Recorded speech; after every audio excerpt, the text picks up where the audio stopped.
Let's go. Locked and loaded. And I'm no Biden fan, but I'll tell you what, from a constitutional standpoint, from any standpoint you look at, they took the presidency away.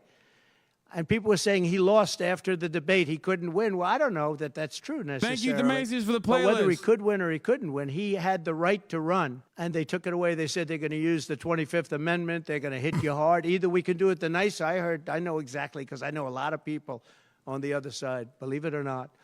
And they said, we'll do it the nice way or we'll do it the hard way. And he said, all right. So that, I mean, they've really taken, what they've done is pretty incredible.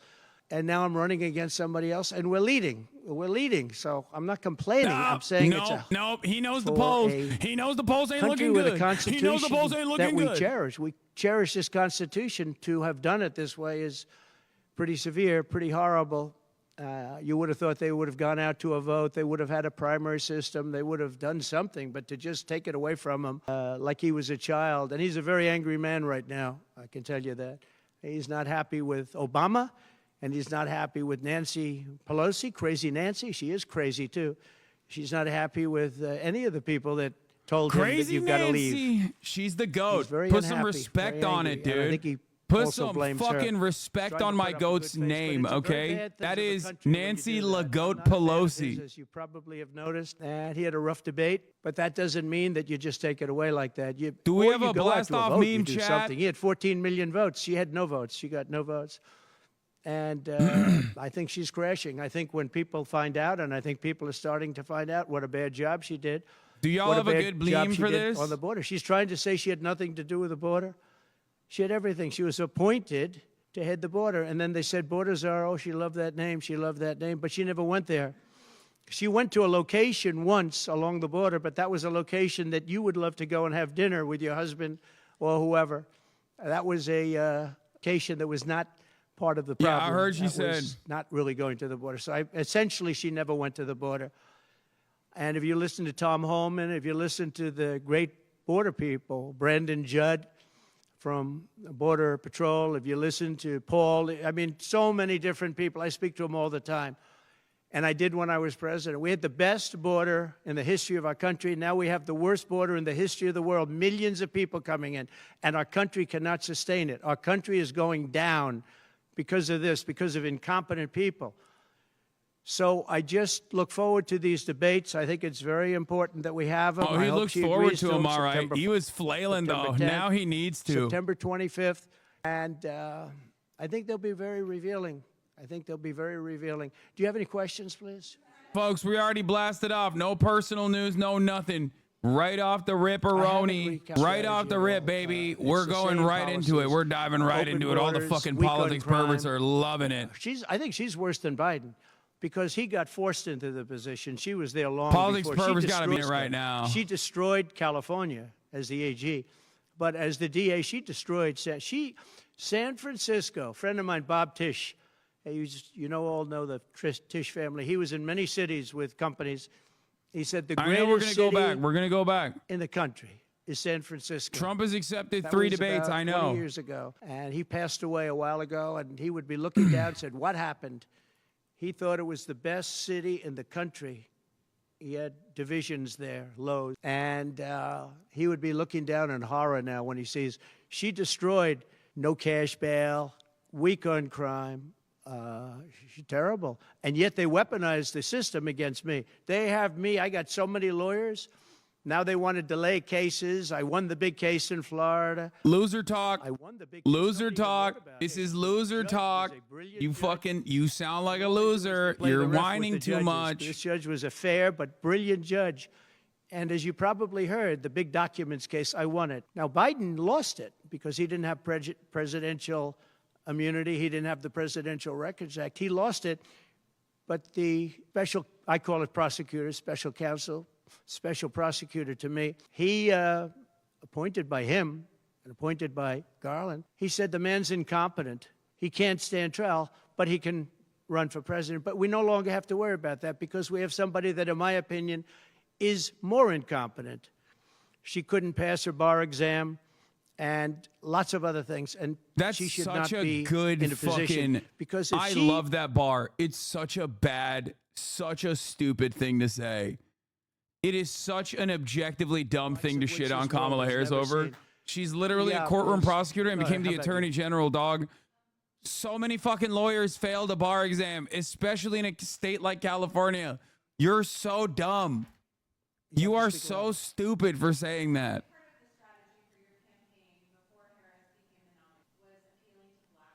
I love when he's like, yeah, Kamala Harris is so stupid. She fucking couldn't pass the bar exam. It's like, bro, she was the attorney general. What are you talking about? Well, it changes around a little bit. I'm getting other voters.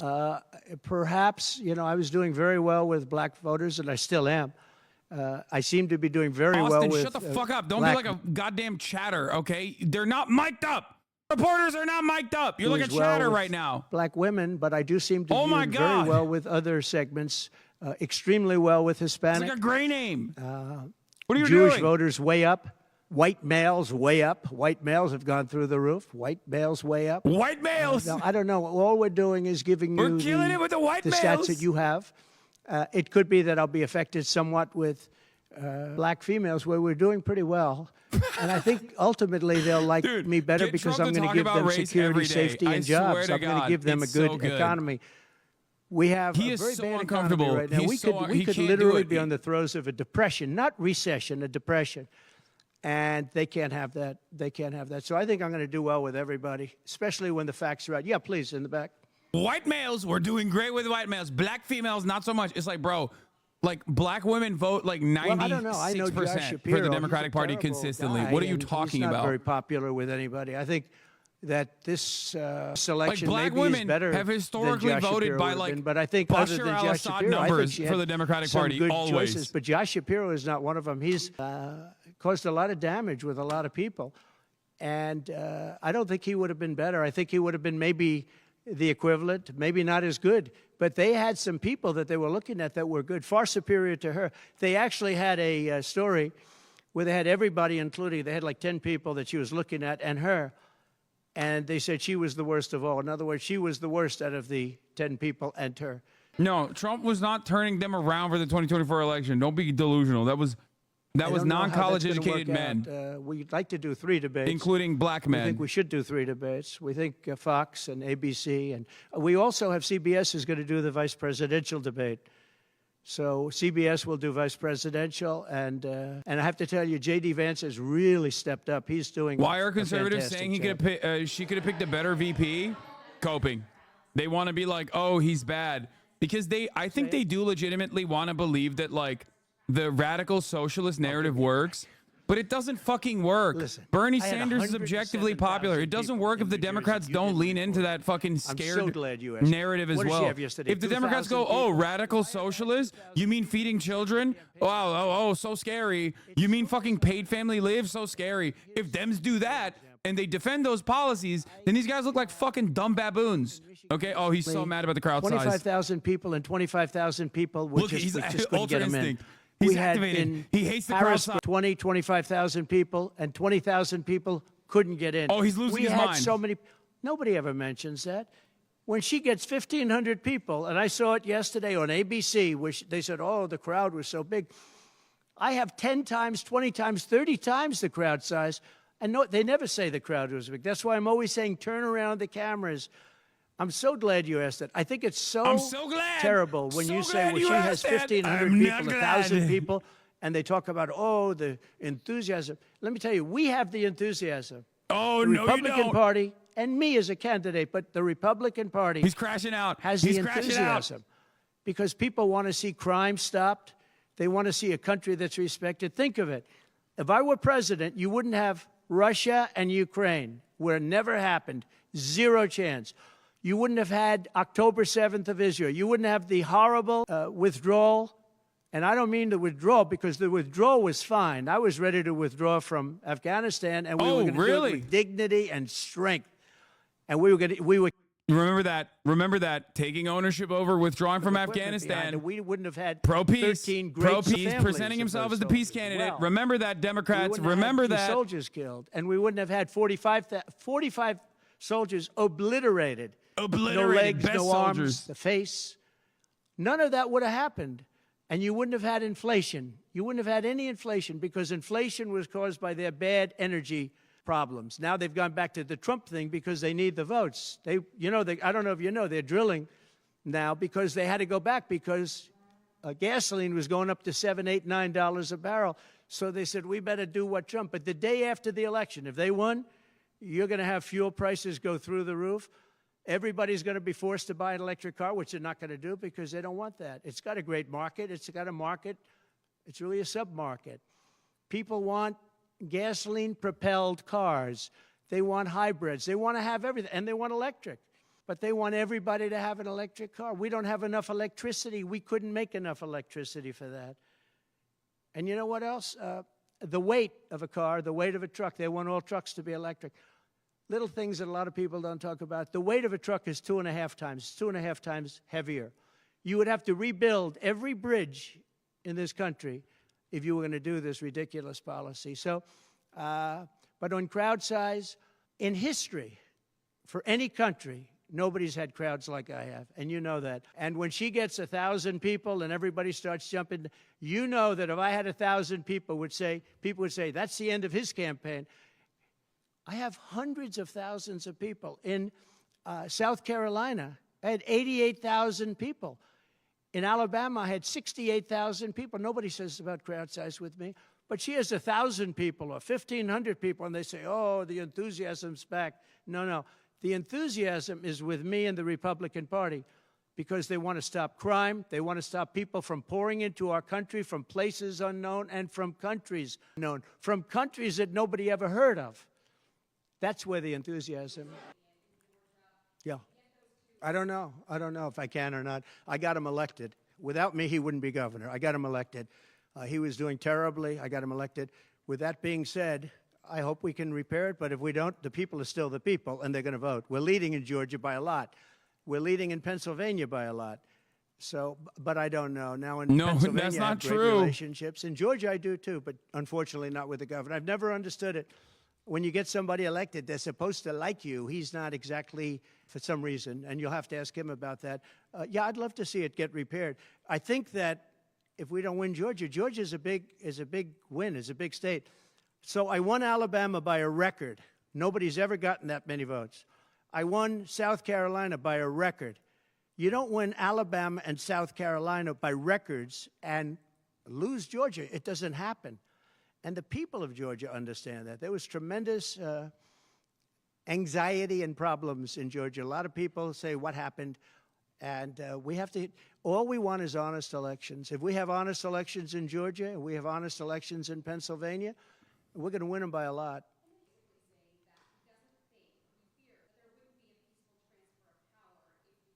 Well, he actually said it two ways. First, he said it incorrectly, then he corrected himself. Do you agree with that, right? You know, if you watch him. He said it two ways. No. How high is the chance MAGA riots? They won't, dude. People are like worried about a January 6th. 90 minutes to bring it up at the Y'all debate. are fucking talked about that at the like. debate. I think Democrats are so scared all the time. Everyone said, "Oh, January 6th and its aftermath, its actual like legal consequences, legitimately shut this shit down." Small business owners have too much to fucking lose, big dog. They're not gonna fucking go out there again and do it again. That only happens once, okay? That only happens one time. That happens when you feel like the government has your back. Of course they're not going to arrest me. What do you mean? I'm a white guy. I'm a business owner. The cops are on my side. Once they recognize the cops are not on their side and the courts are not on their side, they were like, whoa. That's why ever since January 6th, you rarely ever see massive crowds for Trump. You saw like 11 people at his fucking court appearances. Where'd they go?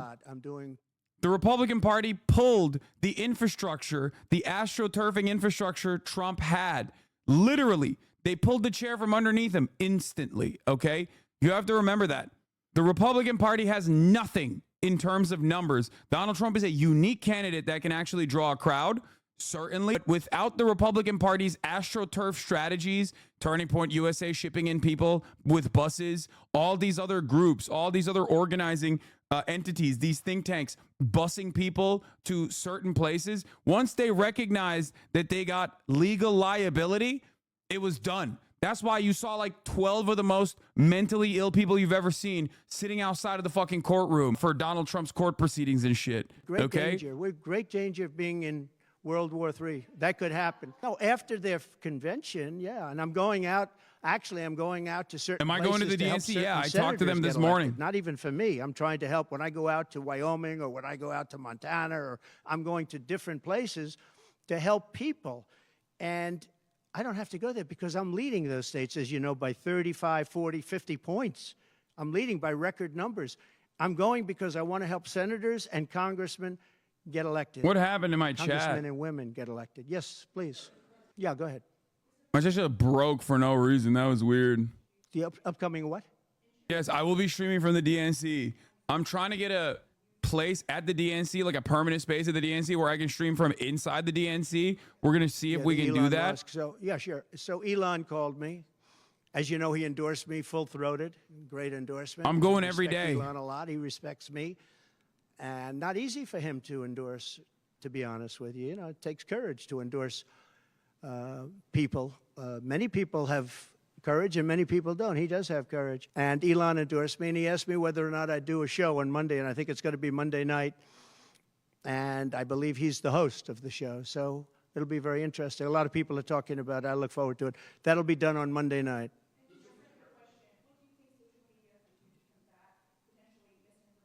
Well, you have a lot of misinformation spread about China, and you have a lot of misinformation spread about a lot of different places. I think I'm going to get along great with China. President Xi of China and I were very good friends. We met right here, right in that, except we had a beautiful sofa there, as opposed to what we have right now. Right now we have you. But President Xi and I had a very good relationship until COVID. And I held him responsible for COVID. It broke up our relationship. But I think we're going to have a great relationship. And I think it's going to be mutually beneficial. But we cannot have it where China is taking advantage of the United States. And that's what they were doing, as you very well know. Yes, please. China. It seems like they're going back into the trans stuff, which worries me as a trans woman. Do you think the Dems will respond directly?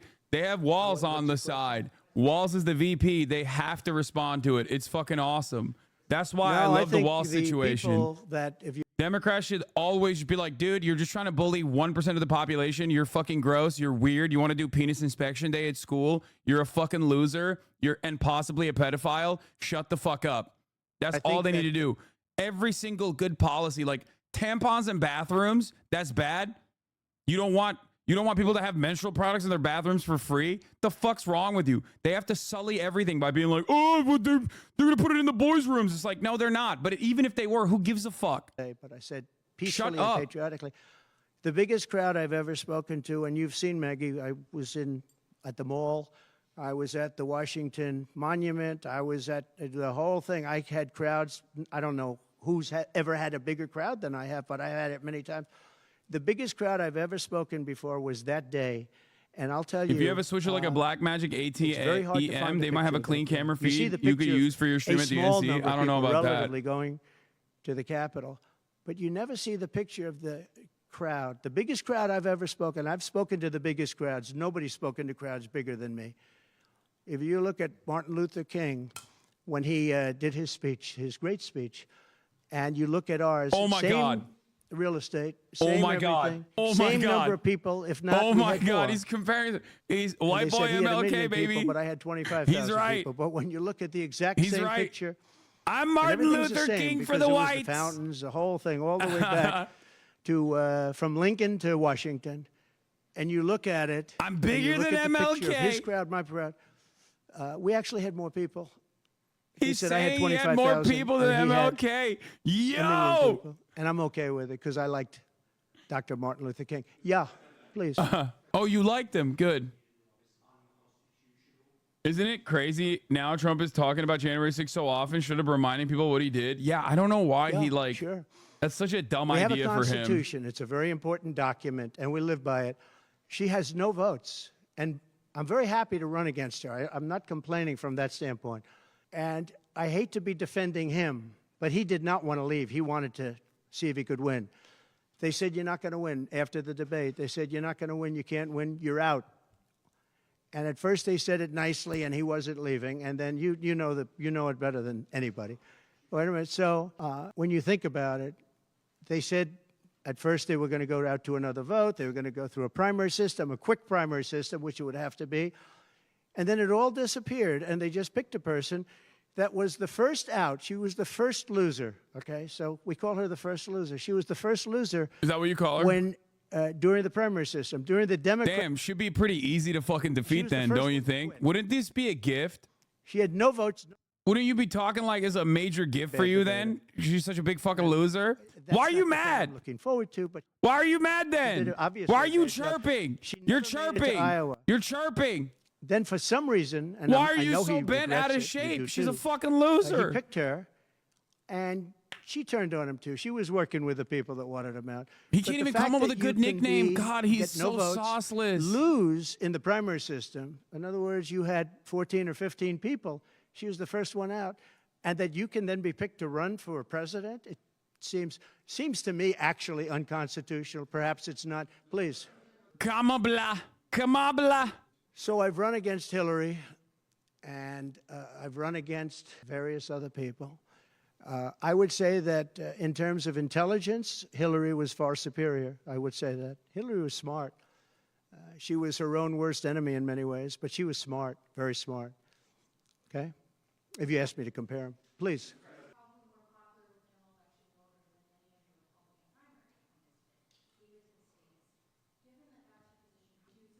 Would you repeat that question, please?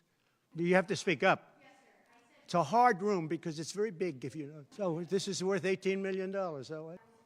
So I think the abortion issue has been very much tempered down, and I've answered, I think, very well in the debate, and it seems to be much less of an issue, especially for those where they have the exceptions, as you know. And I think it's when I look for 52 years, they wanted to bring abortion back to the states. They wanted to get rid of Roe v. Wade, and that's Democrats, Republicans, and independents, and everybody, liberals, conservatives, everybody wanted it back in the states, and I did that. Now the states are voting, and frankly, some of the votes are much more, if you could say, liberal than you would think. Ohio turned out to be, they had a big vote, and it turned out to be a much more liberal standing than people would have thought.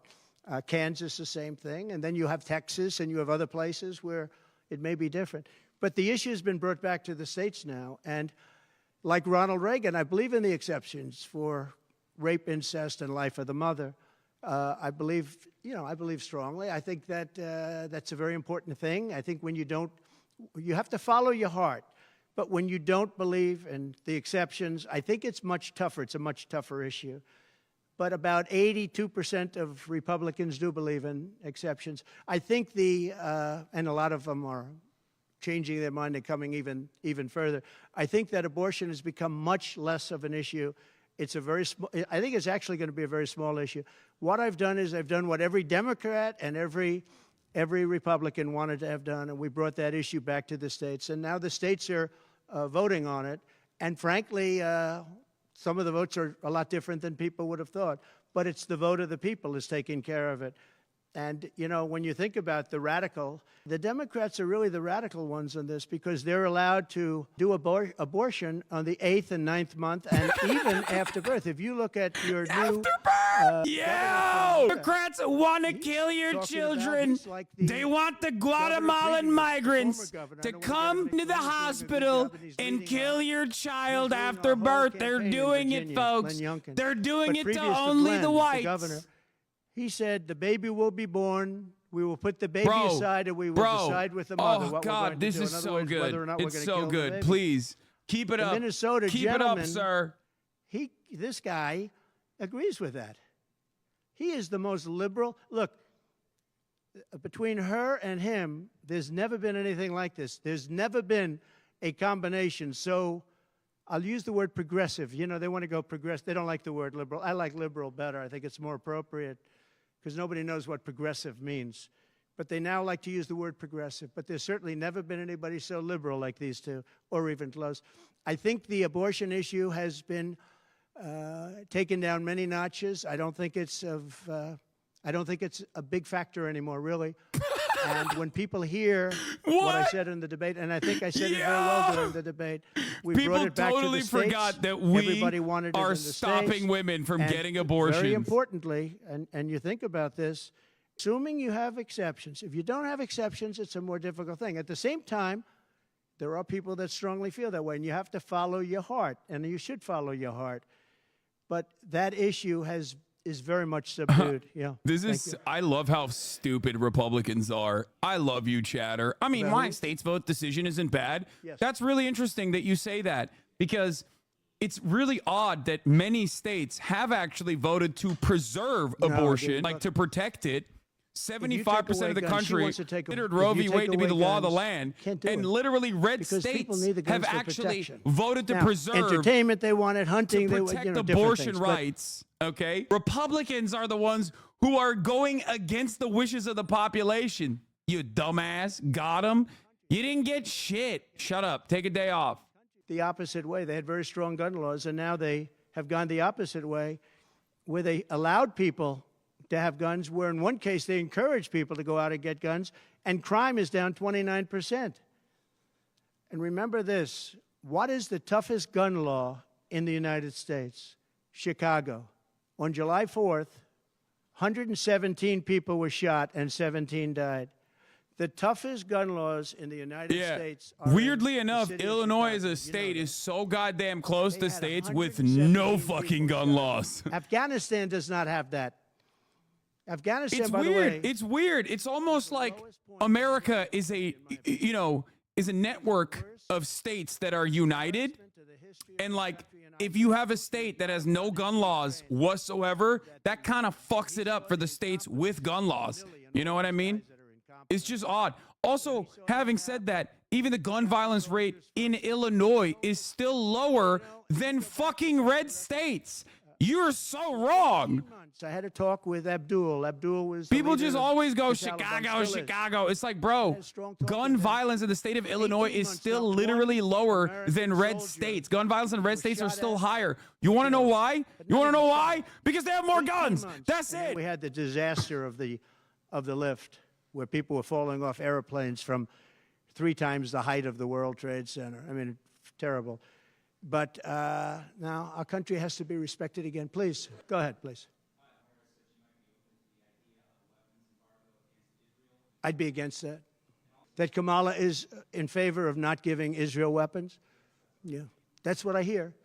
Look, she's been very, very bad to Israel, and she's been very bad to Jewish people. She's been very bad. And I'd be very good to Israel. I know I'd be is very Jewish, good to Israel. and they I'll would hug and vote kiss for Israel. Kamala. I love Israel. Over me, they should have their head examined. If you think about it, I gave them Golan Heights. I gave them the capital of Israel, Jerusalem. I even built the He's talking about American Jews, I bro. gave them no Iran deal. The problem is they didn't do anything with it. Iran was broke. We could have made It's it like, I so gave the easily. I would Jews have had a deal Golan done within Heights. It's 1 like, week bro, after the what election are you with Iran. saying? Iran can't have a nuclear weapon. It's very simple. We Like, would have gotten along with Iran.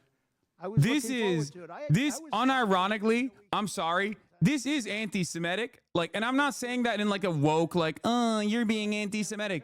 It quite literally is the assumption that like every fucking Jewish person in America is like, oh my God, Donald Trump gave Israel Golan Heights.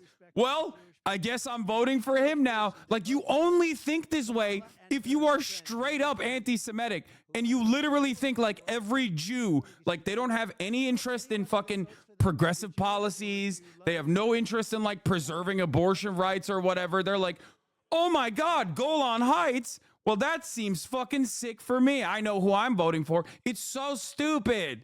You're dumb.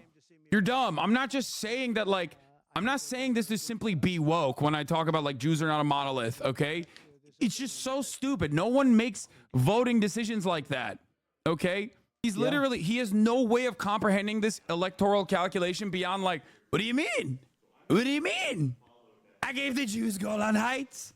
Well, That's I know it. Willie Brown very well. Oh, sick, man. I'm so glad that Israel permanently annexed a piece of Syria. I'm sure that every Jewish person is just only focused on Emergency that. landing. This was not a pleasant landing, and Willie was he was a little concerned. So I know him pretty well. I mean, I haven't seen him in years, but he told me terrible things about her. But this is what you're telling me anyway, I guess. But he should had a double big down. He should part be in like, what Kamala happened Harris's with husband, Kamala. not a real Jew. I don't know. Maybe Like, he's changed his tune, but that'll do He it. was not a fan of hers very much at that point. Yeah, I do. Go ahead. On what? Well, I'm going to announce that. I'm going to actually have a press conference on that at some point in the near future, so I don't want to tell you now. But Florida does have a vote coming up on that, and I think probably the vote will go in a little more liberal way than people thought. But I'll be announcing that at the appropriate time. Please.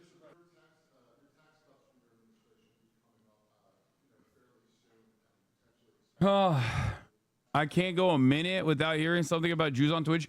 Brother, I don't know if you know this, but we're watching Donald Trump right now. We gave tremendous for child care. Like, he brought it up. Our tax cuts, which are the biggest in history, our tax cuts are coming due, as you know, very soon. And if the Democrats don't renew them or make it impossible to renew because it's pretty close in terms of vote, if they don't renew them, it's the equivalent of having a 4 times tax increase from what you have right now, and it'll destroy the economy. I think they're under tremendous pressure to do it. I've never seen, all my life I grow up and I watch politics, and I used to be on the other side of politics first, then I run for office. But in all the years of studying politics, I've never seen people get elected by saying, we're going to give you a tax increase. These guys get up, think of it. We're going to give you no security. We're going to give you a weak military. We're going to give you no walls, no borders, no anything. All these things they're doing. I mean, the transgender became Kamala such a didn't big say I thing, support an arms embargo. I know. But they always say, we're going to give you a tax increase. I know. I never I heard hate anybody that. campaign on a tax increase. A politician has always said, I will cut taxes. I'll give you one example. Social Security. They're going to destroy Social Security. I am going to leave Social Security. I'm not raising the years. I'm not raising the age. I will be saving Social Security, and I'm going to work it out that there's no tax on Social Security. Bro, everything that comes out about Tim Walz makes me love him more. We'll get to that in a second. No tax on tips. So waiters, waitresses, caddies, people that drive cars, people that get tips who have been harassed by this government, we're going to have no tax on tips. That's a big thing.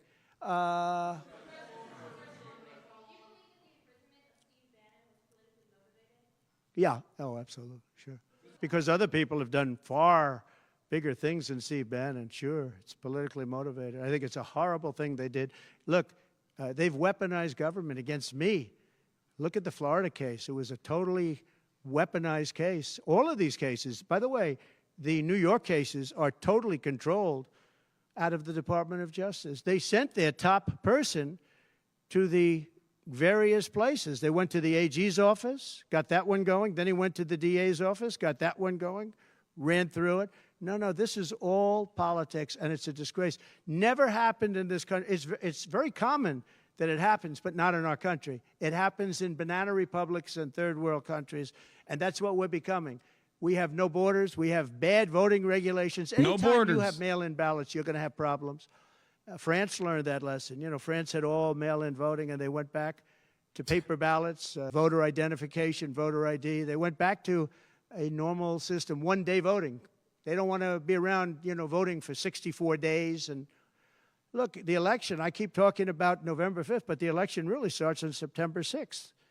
That's when it starts because it's early voting. We should have one-day voting. We should have paper ballots. We should have voter ID, and we should have proof of citizenship. Please.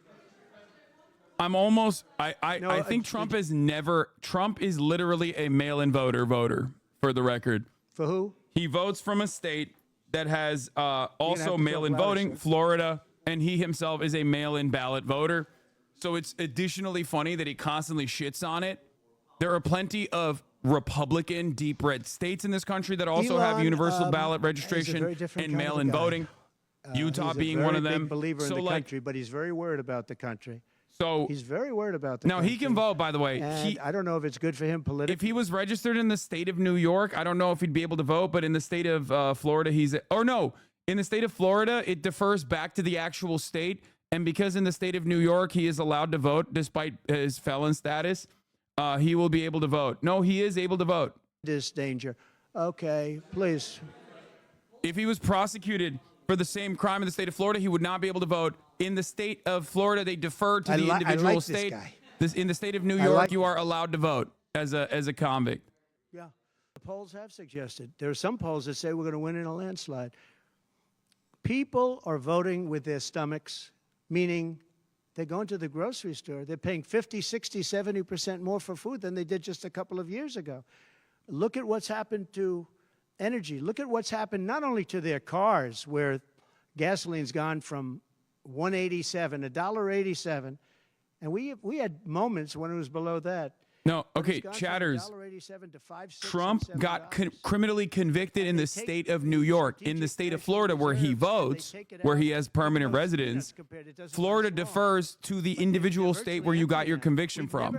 So if he was actually convicted in the state of Florida, he would not be able to vote. But because he was convicted in the state of New York, Florida defers to New York, and New York allows you to vote as a felon. Therefore, he can vote. And it's had very little impact. But you know what? So woke rules is what is allowing him to fucking vote in the state of Florida right now. It's never been this low. Like woke liberal rules is why he is still allowed to vote. He would not be able to vote if he got convicted, criminally convicted in the state of Florida. $22 a barrel, and now it's going to be close to 100 pretty soon, my opinion. And the Democrats didn't want to do that, but we bought a lot anyway, and we had it pretty good. And what they've done to the national reserves, the strategic national reserves, is, as you know very well, because you cover it, but what... You fucking dumbasses. You streamed the Olympics in the fucking Discord and you lost streaming privileges? Oh my Lord, dude. Y'all are so dumb. I mean, seriously. Good job, guys. Good job. Anyway, is this him avoiding debate? No, he literally, he officially announced 4 debates. Like I'm officially announcing the 3-minute ad break at the top of the hour. Why is he? Sure, he looks frozen. Anyway, Harris Campus agreed to the ABC September 10 debate only. One so far. Anyway, the 3-minute ad break is upon us. Bye-bye to Hoscord. Get fucking nuked. Okay. Here's the 3-minute ad break now. Okay, yes, please. You. On what? No, I think she's actually not as smart as he is. I don't think he's very smart either, by the way. I'm not a big fan of his brain, but I think that she's actually not as smart as he is. Magathy, thank you for the 5 tier 1 gift of subs, allowing 5 people to no longer see the ads at the top of the hour. She represents certain groups of people, but I will say this. When people find out about her, I think she'll be much less. And I see it right now. I see her going way down in the polls now. Now that people are finding out that she destroyed San Francisco, she destroyed the state of California along with Governor Gavin Newsom.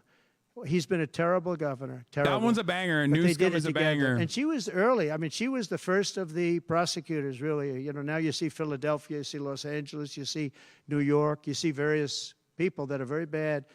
But she was the first of the bad prosecutors. She was early. Who? Would you repeat that, please? No, you. Would you repeat her, what she said? You have to speak up. This room is very louder. Do you hear her?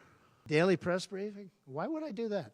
I would give you all the press briefings you want. Look what I'm doing here. But why would I do a daily press? You'd get tired of me very fast. No, but I will give you total access, and you'll have a lot of press briefings, and you'll have from me. Now, are you talking about from me or from a press secretary?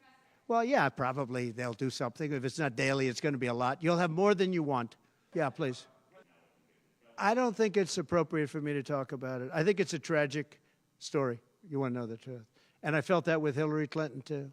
You know, with Hillary Clinton, I could have done things to her that would have made your head spin. I thought it was a very bad thing. Take the wife of a president of the United States and put her in jail. And then I see the way they treat me. That's the way it goes. But I was very protective of her. Nobody would understand that. But I think my people understand it. They used to say, lock her up, and I'd say, just relax, please. We won the election. I think it would be you led the chance for our country. And we had her between the hammering of all of the files. And don't forget, she got a subpoena from the United States Congress. And then, after getting the subpoena, she destroyed everything that she was supposed to get. God, he is my content god. I'm going to miss him, dude. I'm going to miss him. He is such a content god. The wife of a president of the United States. And then, when it's my turn, nobody thinks that way. I thought it was a very He's straight up worried that people are chanting lock him up at the fucking Democrat rallies, dude. In terms of the country and in terms of unifying the country, bringing it back, to have taken her and to have put her in jail, and I think you know the things as well as I do. There were some pretty bad acts that she did. I think it would have been very bad for our country. And a lot of my people, a lot of the MAGA as they call them, but the base. And I think the base is 75% of the country, far beyond the Republican Party, because we're a party of common sense, What? and I'm a person of common sense. I want to have low taxes. I want Bro, to have he's strong borders. I want to have a strong delusional. military so that 75%. Look, Trump has never had that kind of approval rating, like ever. they're natural his enemies. peak They moments, always he didn't been. have that. More land, and Russia has it. They've always been natural enemies, and because of Obama, it started with him. Oh, he's doing the and then Vivek shit. Biden, because he didn't know what the hell he was He's doing. doing the Vivek They've shit. now Oh become my one God. force, and then now Oh they're my adding God, he's Iran doing to it, Reddit.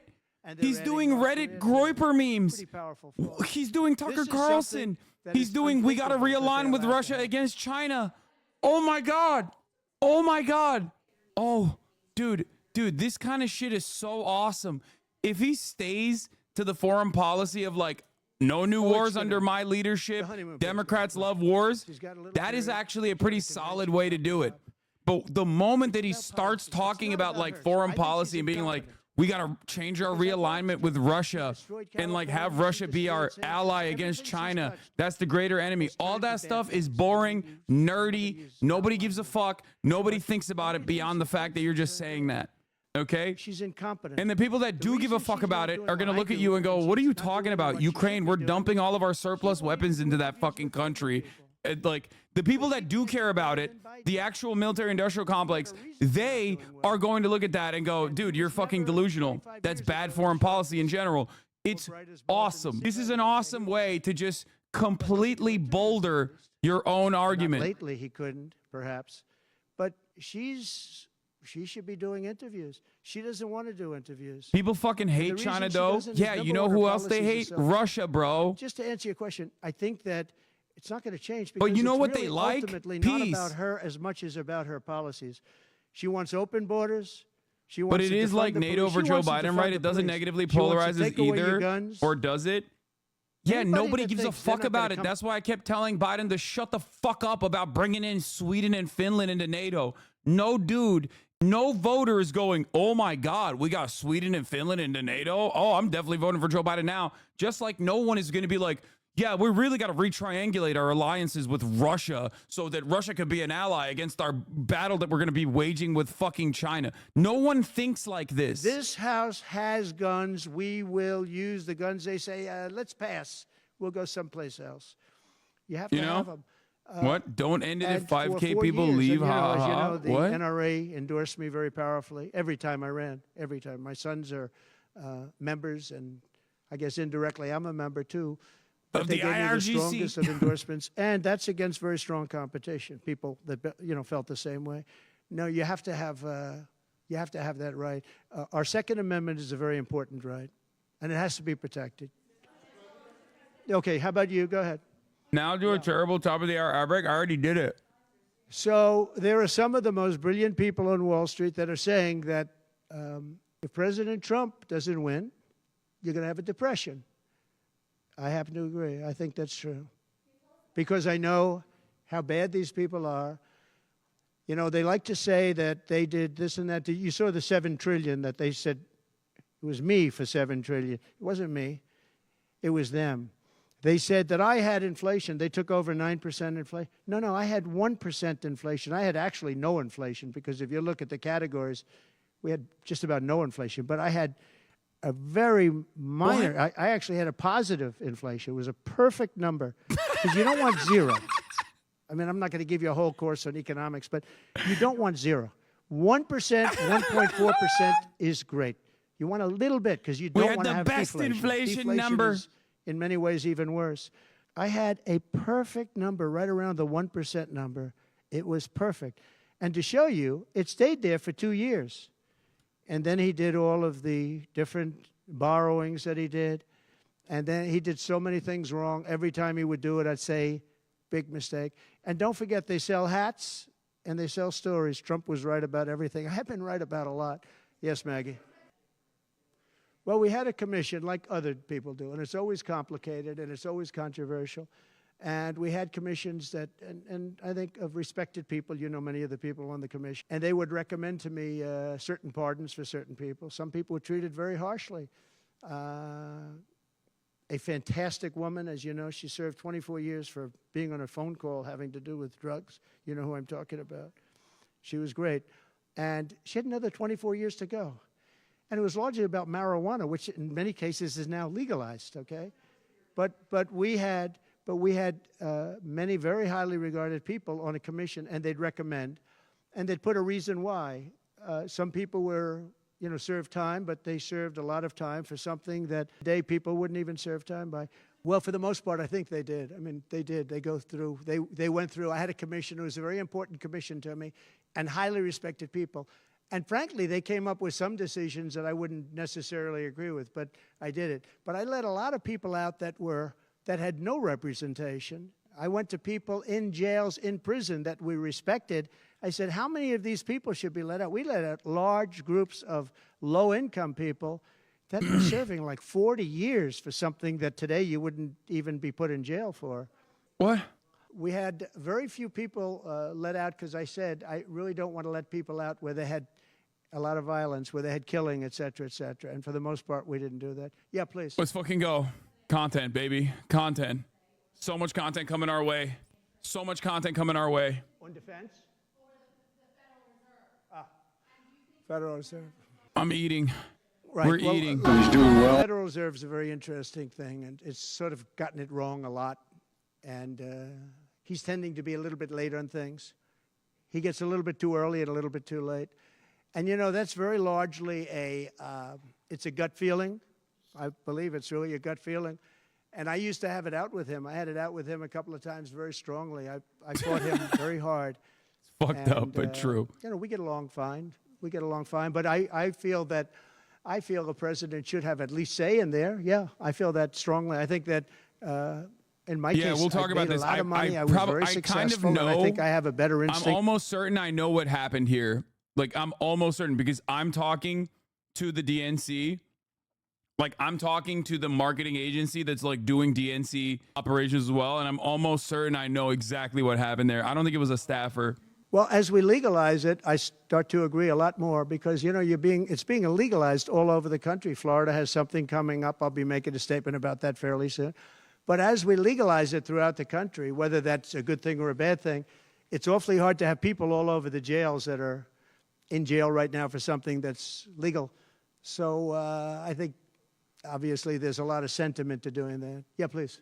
No, the Secret Service part of it also makes sense. I'll talk to you guys about it in a second. I'll explain it in a second after this. It's like I had to also apply for Secret Service credentials. Because she's the one if you do anything with the DNC, you have to apply for Secret Service credentials. If you do anything for the RNC, you have to apply for the Secret Service credentials. But you'll have to That's ask normal. her. I'll explain it in a second I've after this is over. For a long time.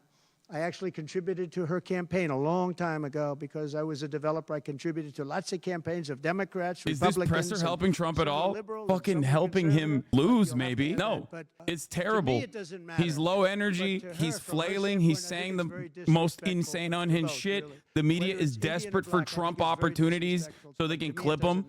The Clippers are going to go nutty with this, okay? Are you a Soros asset? Yes. George Soros is what funds most of my pretty most of my recovered, chat. Yeah. I'm a fast healer. It's a hell of a shot, but I'm a fast healer. Yeah, pretty much recovered. No, it didn't hit that. I got very lucky. It just hit the lobe, as they call it.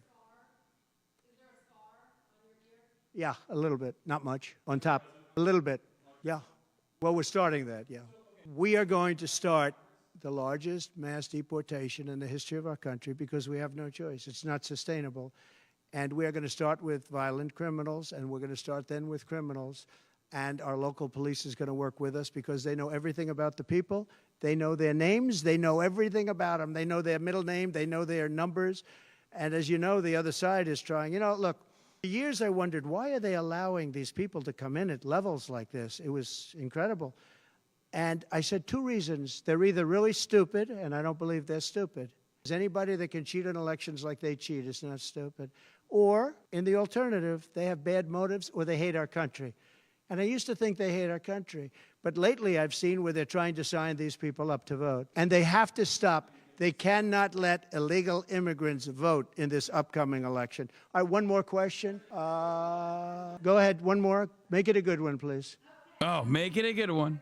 Right. Of making money in this country, we're not going to affect our Social Security. We're not changing it. And I proved that over 4 years. And we're going to do it. It's very unfair to people. They spend their life and they're great citizens and they pay in. We're not going to charge tax to Social Security, the seniors. We're not going to do it. We're not going to charge. And also tax. I say the two things. We're going to have no tax on seniors, Social Security, and we're going to have no tax on tips. Very simple. And we are a country that has so many different ways to make money. We have under our feet more liquid gold, I call it oil and gas, than any country in the world, much more than Saudi Arabia, much more than Russia. We have so many different ways we can make money. We're not going to hurt our seniors with Social Security, and we're not going to charge them tax, okay?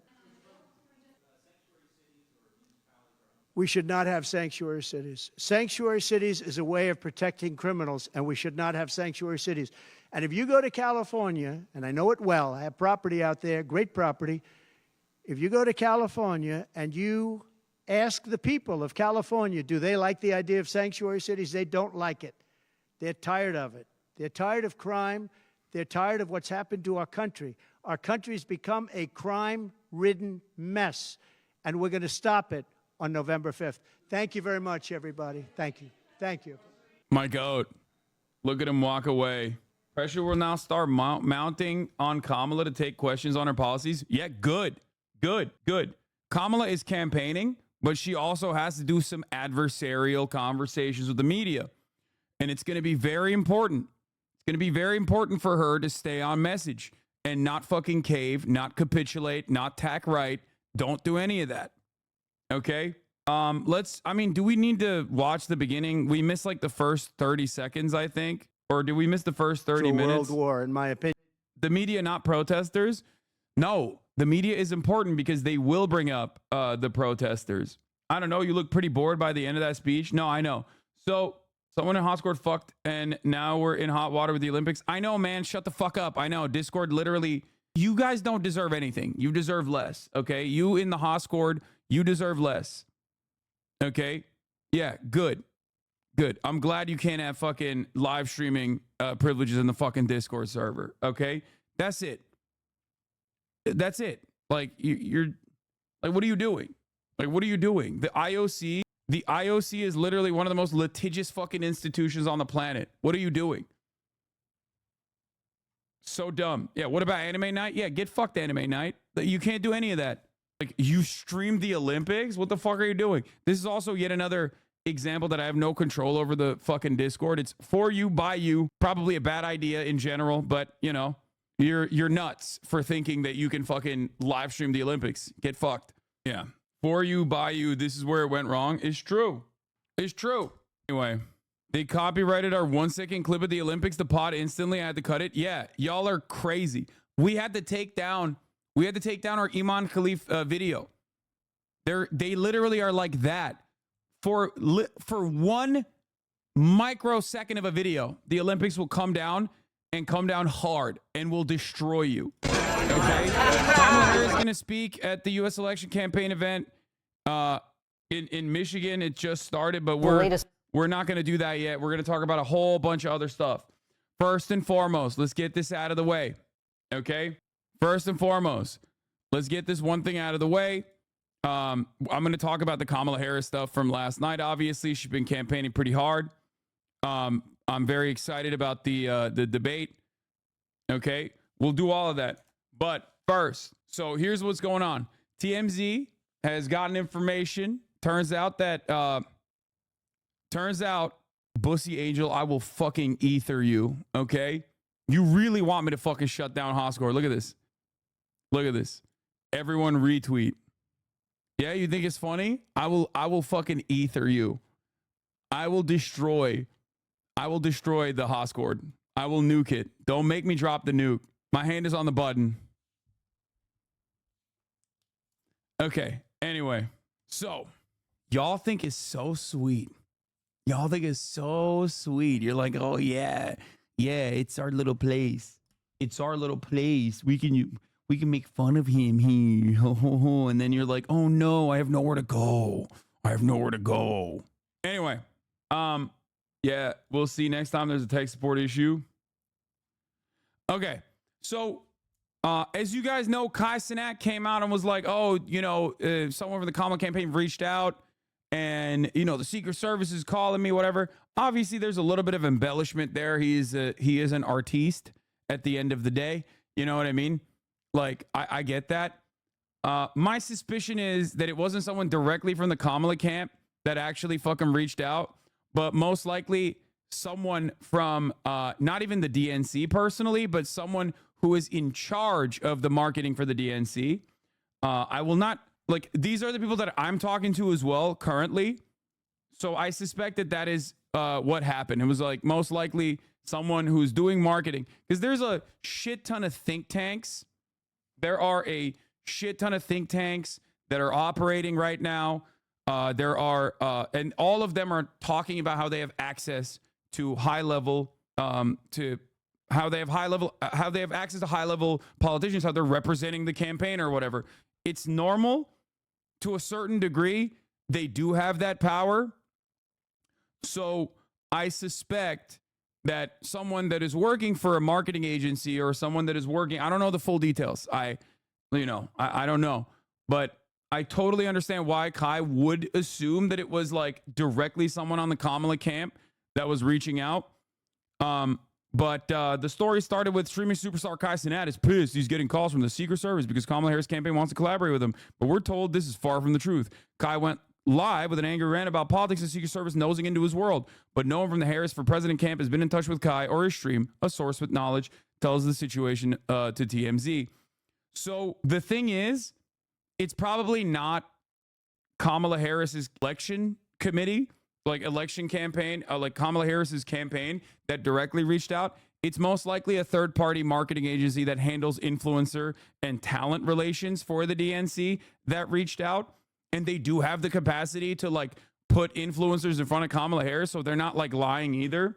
So no one is actually lying in this circumstance. I don't think Cenat is lying in this circumstance at all. And as far as like getting calls from the Secret Service, it probably was a DNC marketing agency, like a agency that's working with the Democratic National Convention that I will be going to, that was working on potentially putting together like an event with Kai or like an opportunity with Kai.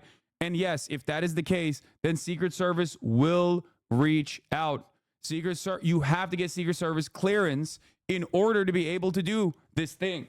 You cannot talk to a vice president or even someone running for president without Secret Service clearance. So even if Kamala Harris's camp did not know that this was in the works, it doesn't matter. Secret Service clearances have to be made ahead of time. So I don't think he's lying about that either. I know this because I had to go through it. I know. Okay. You literally cannot be around someone running for president or someone who is a former president or someone who's currently the vice president without Secret Service clearance. It's just not a thing you can do. You can't do that. Okay. Anyway, Kai's live stream went viral after claiming he received 5 calls from the Secret Service, and he says that a strange female friend has been texting him again with the Harris campaign, but Kai makes it crystal clear he does not care about getting involved in politics. As for why the Secret Service will be contacting him, we're told Kai's team has been in contact with a third-party organization with informal ties to the DNC's convention team. There you go. I told you.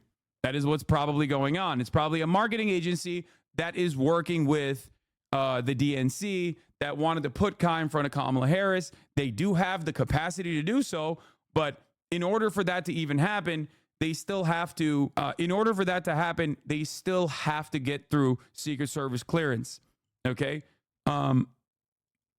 There's talk of him possibly doing something when convention kicks off in Chicago later this month, but it's unclear what that would look like. There you go. We're also told the talks with Kai initiated prior to President Biden dropping out of the election, and up to this point, no one from Kamala's campaign has been a part of those convos.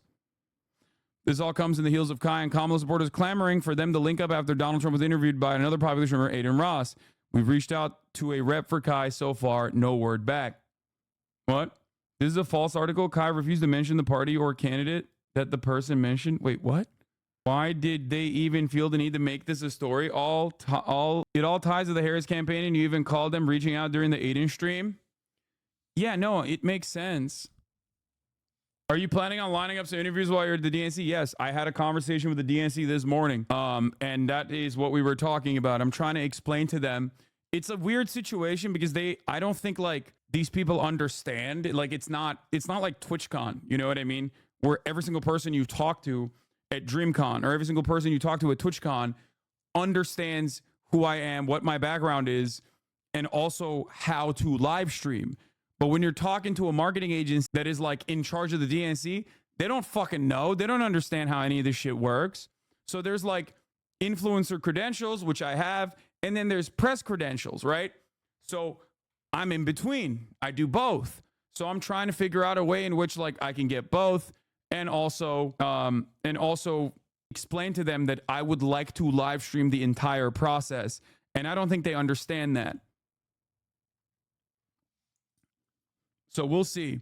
I do have a table. Shouts out the Drop Site News. Shouts out the Ryan Grimm. He already said you can use our press table.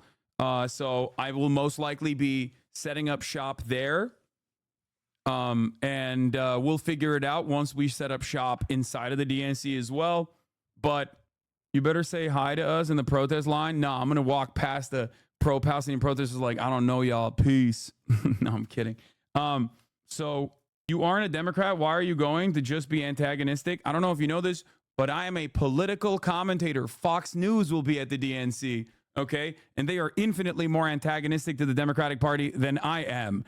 So it is in my purview and my job to go and cover events like this directly. A lot of people also fucking chirp at me for never leaving my streaming room to go do stuff. And the one time I'm going to leave my streaming room to go do stuff directly where it's happening, and motherfuckers are like, wait a minute, why are you going there? Anyway, so you're not antagonistic at all lately anyways. You live the fuck up. Yes, that's right. That's right. Exactly. Yeah, I wanted to go to the RNC as well. I just couldn't get the credentials in time. Also, they kind of gave me a fuck off a little bit. Why didn't you go to the RNC then? I wanted to. I tried. What do you mean? Y'all crazy. But yeah, I've never been to Chi-Town before either. If you go to Chicago, don't put ketchup on your hot dog. They crucified me 2 years ago. But yeah, are you considering having any of the uncommitted leadership on stream as well? Sure. You get shot at the RNC? No, I wouldn't. And also, those are my favorite hogs. I would love to go directly into the pigsty. You know what I'm saying? Like, that's my shit. So, if you go to Chicago, try Malort. Okay, everybody calm down. I'm going to lick the bean. I'm going to try Malort. I'm going to have the fucking cake shake. Okay, yes, yes, yes. Yes, yes, yes. You already know what it is. Okay? So, all of that aside, dude, you are literally the most like unwell person in this chat. Take a day off. So will you cover the Gaza? Will you cover the situation at Gaza at the DNC hustle? Motherfuckers think they can just slap a hustle onto some of the dumbest questions anyone has ever asked and act like it's totally not contentious at all. Please stop. Oh my God. Ugh. Anyway, you will die if you lick the bean. It's a good way to go. All right. So we got all that lined up. We're working on it. I'm hopeful. I'm excited. We'll see what happens. But yeah, beyond that, let's get to the news. Okay. Let's get back to the news. First and foremost, breaking news.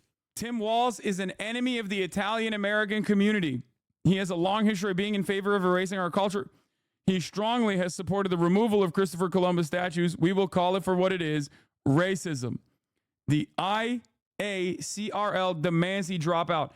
It's like they are working actively to get me to go out of my way to fucking door knock over Tim Walz only. You know what I mean? Like every single new thing I hear about this guy makes me love him more. Okay.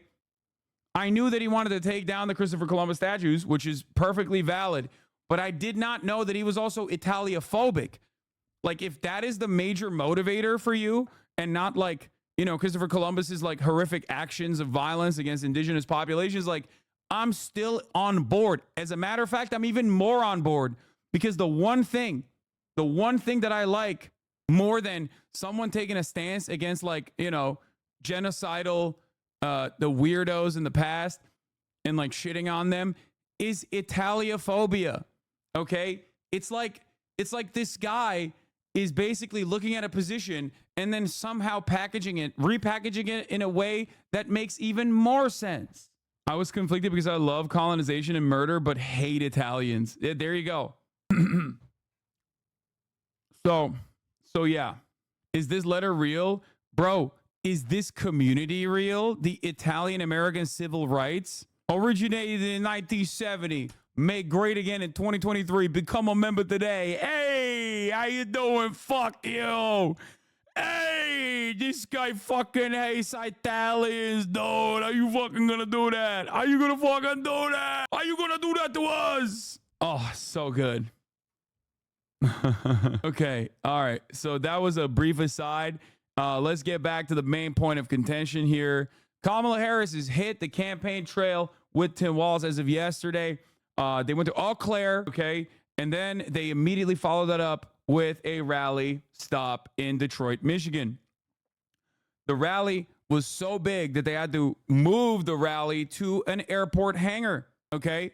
Now, great momentum so far for the Harris-Walz ticket. Great momentum so far. But in that rally, something happened. My expectation was, because she's in fucking Michigan, maybe she'll say something about Gaza, considering that it's kind of important for the state, considering that there's, like, you know, 100,000 plus uncommitted voters from that state alone in the Democratic primaries that said, we're not voting for the Democrats, we're not voting for Joe Biden if, you know, if there is no ceasefire. And she did say something, just not a good thing. Just on the race for the White House, Kamala Harris and her running mate Tim Walz and Donald Trump's running mate J.D. Vance are all hitting the same battleground states, which could ultimately decide the election. Selena Wang is on the scene for us in Detroit, where Harris and Walz held a rally last night. Good morning, Selena. Hey, good morning, Lindsay. The Harris and Trump campaigns are battling to win the Midwest. But while Harris and Walz are crisscrossing through these battleground states, Donald Trump has been staying at home, instead sending his running mate J.D. Vance to chase after them. Ooh, not good. Overnight, not good, the sweetie. Harris and Trump campaigns holding dueling events good, in must-win pie. battleground states. Good evening, Detroit! It's a beautiful day here in Shelby Township. Vice President Kamala Harris and her new running mate, Minnesota Governor Tim Walz, crisscrossing the Midwest together, drawing 15,000 supporters in Detroit, her largest crowd yet. Hold on, I got a pee-pee. I'll be into back. the Trump campaign, even as she called off chants of lock him up. Hold on. You know what? Here, hold on. Here's the thing. The courts are going to handle that. We're going to beat them in November. But Harris facing her first handful of protesters, repeatedly interrupting her with calls for a ceasefire in Gaza. You know what? If you want Donald Trump to win, then say that. Otherwise, I'm speaking. Hours earlier in Wisconsin, as State President Biden won by just 20,000 votes, Harris riding the momentum of their new campaign. Make your voices heard. But with every stop, Trump's running mate, J.D. Vance, not far behind. I just wanted to check out my future plane. At one point, even overlapping on the tarmac in Wisconsin. There are 6 or 7 states that are going to decide the entire election. We think it's important to get out there to talk to people to make the best case that we can. While Vance is on the road chasing Harris and Walz, Trump is at home, holding only one rally later this week in Montana, instead sending Vance to be his attack dog. Vance accusing his new opponent of lying about his military service, seizing on this moment. And we can make sure that those weapons of war that I carried in war is the only place where those weapons are at. So, we are going to we're gonna talk about, like, the fucking anti-vet shit that that they're doing that's, like, really fucking stupid in general.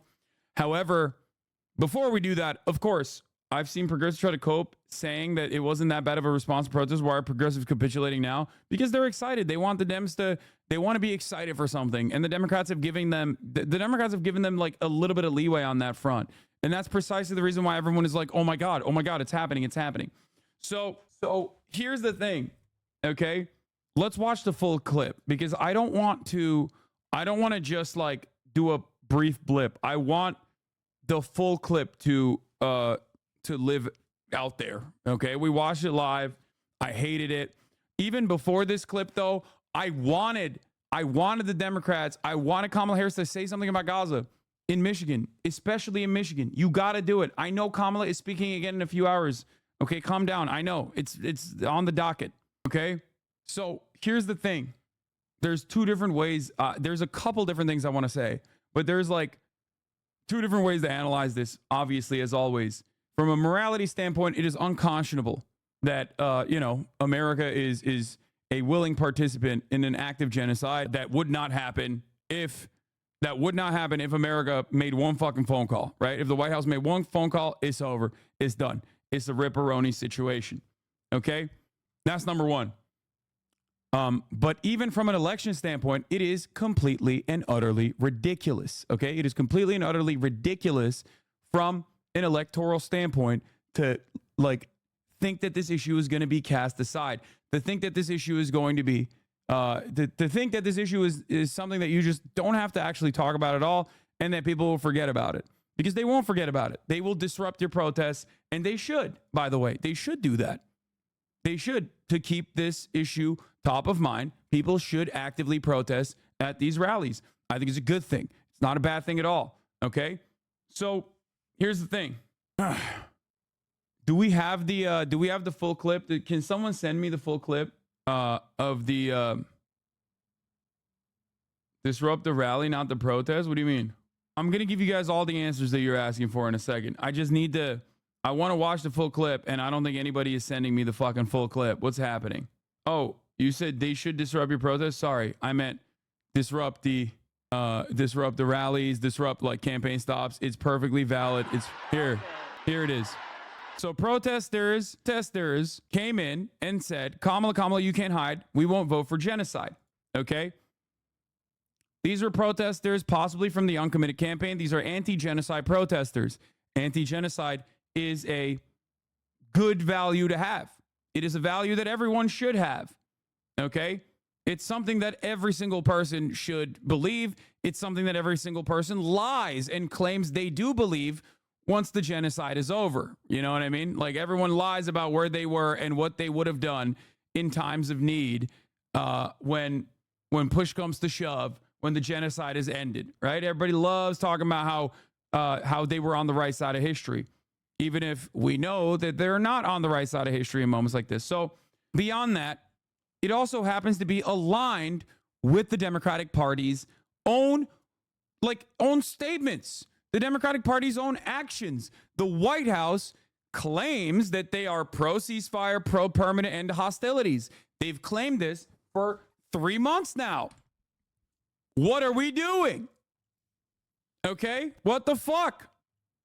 So these protesters are protesting Kamala Harris for not really saying much about Gaza. And this is an obvious expectation. Okay? Like, they knew, the campaign knew that there were going to be pro-Palestinian protesters at this fucking thing. Okay? Of course there are going to be pro-Palestinian members in the crowd. And there are plenty of people in that crowd that I'm willing to bet are super invested in Kamala Harris, very excited, maybe didn't even like the disruptions that protesters caused, but still want to know what she has to say about Gaza. Okay? And this happens. Here's the 30-second situation. First, she says, I'm here because I believe in democracy. Everyone's voice matters. She did the Joe Biden thing, right? She did the Joe Biden thing. It's like, oh, no, let him speak. You know, children are dying. Let him speak. That's what Joe Biden has done in the past, because these guys used to disrupt all of the protests. Disrupt all of the rallies that the Biden campaign was trying to put together. Speaking now. I am speaking now. You know what? If you want Donald Trump to win, then say that. Otherwise, I'm speaking. So that was awful. Okay? Awful way to fucking go about it. Completely ridiculous way to respond to this. Okay? It's really bad for two reasons. One, it's obviously a really bad way to deal with anything, right? It's a historically bad way to deal with anything. It's like very Hillary Clinton style to be like, I'm talking, okay? And I know the most annoying liberals, many of them were Biden dead enders, by the way, until like the very last moment, are probably going, oh, she snapped, okay? Oh, she fucking snapped. Those people are stupid, okay? I'll just say it like that. Those people are fucking stupid. They don't know anything and they're dumb. They were all fucking on the timeline talking about how it has to be Biden. It has to be Biden. It can't be Kamala Harris until, as I predicted, as I told you, as soon as the swap happened, they were like, oh my God, I'm so happy about Kamala Harris. Those people are stupid. Do not fucking listen to them. Okay? They're dumb. They're basically like, they have the intellectual capacity of a sea cucumber. Okay? They are basically responding to shapes and colors. The I'm speaking line is her own from a debate against Mike Pence. Exactly. Doing that to Mike Pence is fine. Doing that to your own base of support where people are demanding a ceasefire in Gaza is insane, okay? That's so stupid. All right, so let's continue. I said a couple things, but one of the things that pissed me off the most was this, okay? How are you going to go to Michigan with a stump speech and not be equipped with a quick line about Gaza, even on partisan lines? It should have never even gotten to the point of the protest, to the protesters disrupting the speech, because she should have already had a line locked and ready to go. Okay? You're in fucking Dearborn, Michigan. You're 10 miles away from Dearborn, Michigan. You're insane for thinking that this is not going to come up. That's bad political instincts. That's bad politicking, okay? That's bad. That's bad. Love Israel, hate Israel, love Kamala, hate Kamala, doesn't matter. That is objectively bad politicking, okay? It was a moment that she did bad politics, just like when she went to Georgia, and the first thing she came out of the gate swinging with was, we're going to do a fucking right-wing border bill. Bad politicking. Don't do that. They stopped doing that, by the way. I don't know if you guys noticed. They don't do the fucking right-wing border bill shit. Ever since that first Georgia campaign rally, they haven't done that again. Okay? So that's number one. Number two, like I said, it was a real Hillary moment from Kamala telling anti-genocide protesters they want Trump to win if they keep speaking out of turn like that. I then continued. And I also, hold on, let me see. What else did I fucking write about this? I said, oh, and then we found out, right as this was happening, we found out that Kamala Harris had actually met with the Uncommitted National Movement.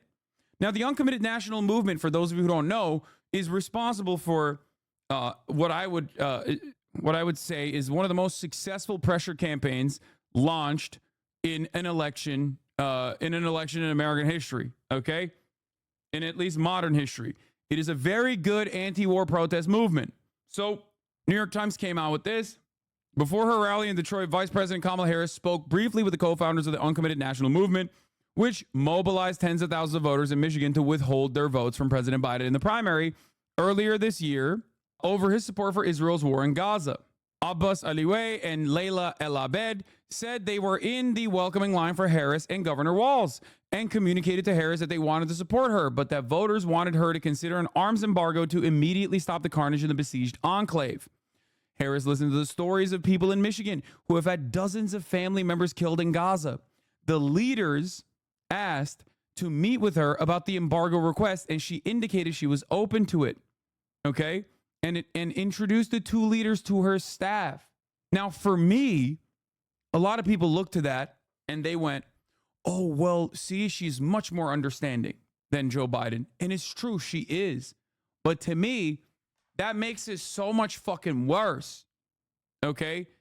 That makes it even worse because, as I said here, an absolutely wild thing to do in a state where the number of voters that voted uncommitted in the primary was almost the same as the margins Biden won by in 2020, not having a single line prepared to hold to your commitment of a permanent ceasefire after you met with the uncommitted movement is crazy.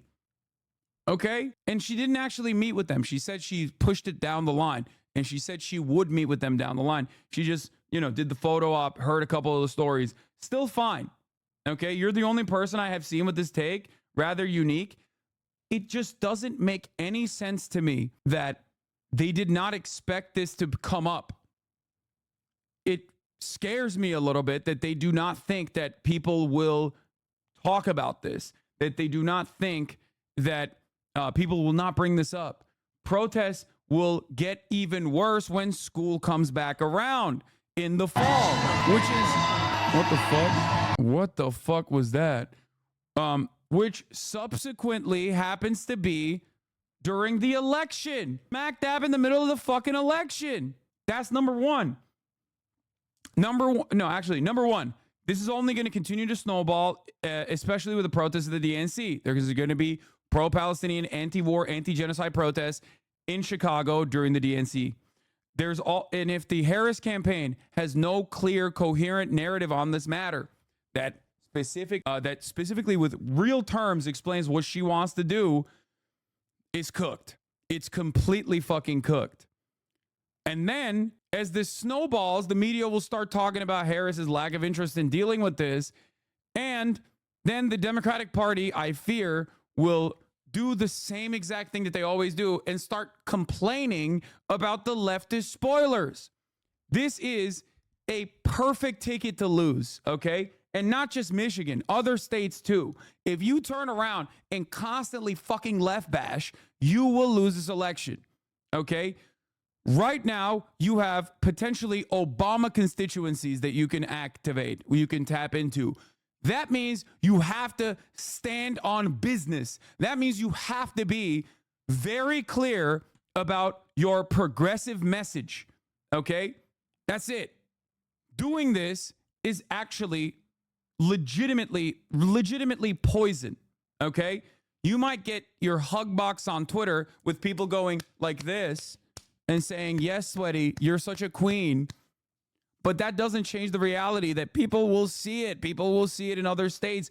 People that would normally be excited to door knock for you will turn around and go, I'm not fucking voting for you. Fuck you. Okay? And the leftist spoiler narrative is the same as what Van Jones did the other night. Oh, anti-Semitism is the reason why Josh Shapiro didn't actually get selected. Boom. That was immediately seized on by the right wing. They're trying desperately to be like, Democrats are anti-Semitic, Democrats are anti-Semitic, Democrats are anti-Semitic. It's not going to fucking work because obviously Republicans align with Nazis. But like the thing I'm trying to point to here is that the moment that the ship has holes in it, Republicans will try to seize on that. And you will get fucked if you keep talking about leftist spoilers and how they want Trump to win, You'll get fucked. It will gum up the works. You will not be able to put together a consistent, coherent narrative if you're constantly left bashing. Hillary Clinton had this problem as well. Okay? Don't fucking do that. You have 90 days. You have 90 days to win this election. If you spend any fucking time on this, any time talking about, oh, I guess the left wants Donald Trump to win, you're fucked. Okay? Don't do it. 89 days now, not even 90.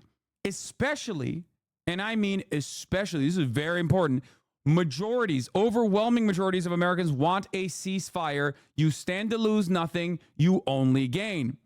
Okay? I also tweeted this out. I said, Democrats, if they want to lose, cynically talk about valid progressive demands that are aligned with the party platform as selfish spoilers that want Trump to win. Democrats, if they want to lose, should swing right on key issues and capitulate the right-wing hysteria. Democrats, if they want to lose, should say that criticisms are born out of hating the identity of the candidate. Oh, you just don't want to hear Kamala Harris because you can't stand a black woman, a black Indian woman in a position of power. All of that stuff is poison, okay? Terrible, terrible, terrible way to campaign. A lot of that stuff Hillary Clinton did, okay? Don't do that. Do not do that. I mean, that's true, though. What? The right won't attack her on Gaza. She's winning, though, Hassan. Oh, she's winning now. She has momentum. This cuts away at that. It is so silly. Now, you need to understand something. You need to understand another thing here. Okay? Democrats, if they want to win, give assurances to how they will follow the agenda. Show feeding kids isn't radical. Call Republicans weird for their pathological obsessions on culture war, and then stick to kitchen table issues. Let them say the sexist shit, and then tie it back to abortion restrictions. Tie it back to policy. Okay? Now, what a lot of people are doing already is the classic scared narratives that you heard from the Democrats when they literally said, and it's probably the same exact people, you can't swap out Joe Biden for Kamala Harris because that is going to create chaos, that is going to create panic, and that people are not going to want to vote for Kamala. You were wrong. I was right. So shut your bitch ass up and listen, okay? Remember that. You have this very real fear inside of you because you're a liberal and you're constantly used to losing all the fucking time to these goddamn Republicans. So you do not understand. You're always running scared. Stop running scared, okay? The very same thing I said about the Joe Biden swap with Kamala Harris exists in a firm commitment to a ceasefire, okay?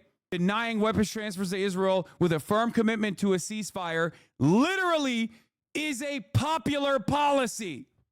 It's right there on the fucking table for you to seize on it, okay? And let me tell you why.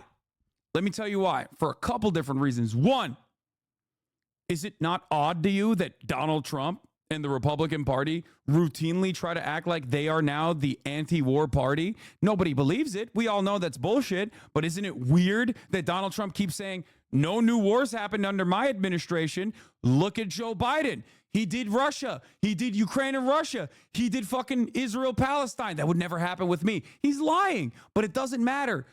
What matters is he fucking ran as an anti-Iraq war candidate in 2016, and he fucking won. Okay? And now he's running again saying, I'm the anti-war candidate. Look at the Democratic Party. They love war. What matters is his instincts are correct on this. Okay? He just talked about how he wanted to pull out of Afghanistan, not like Joe Biden. Okay?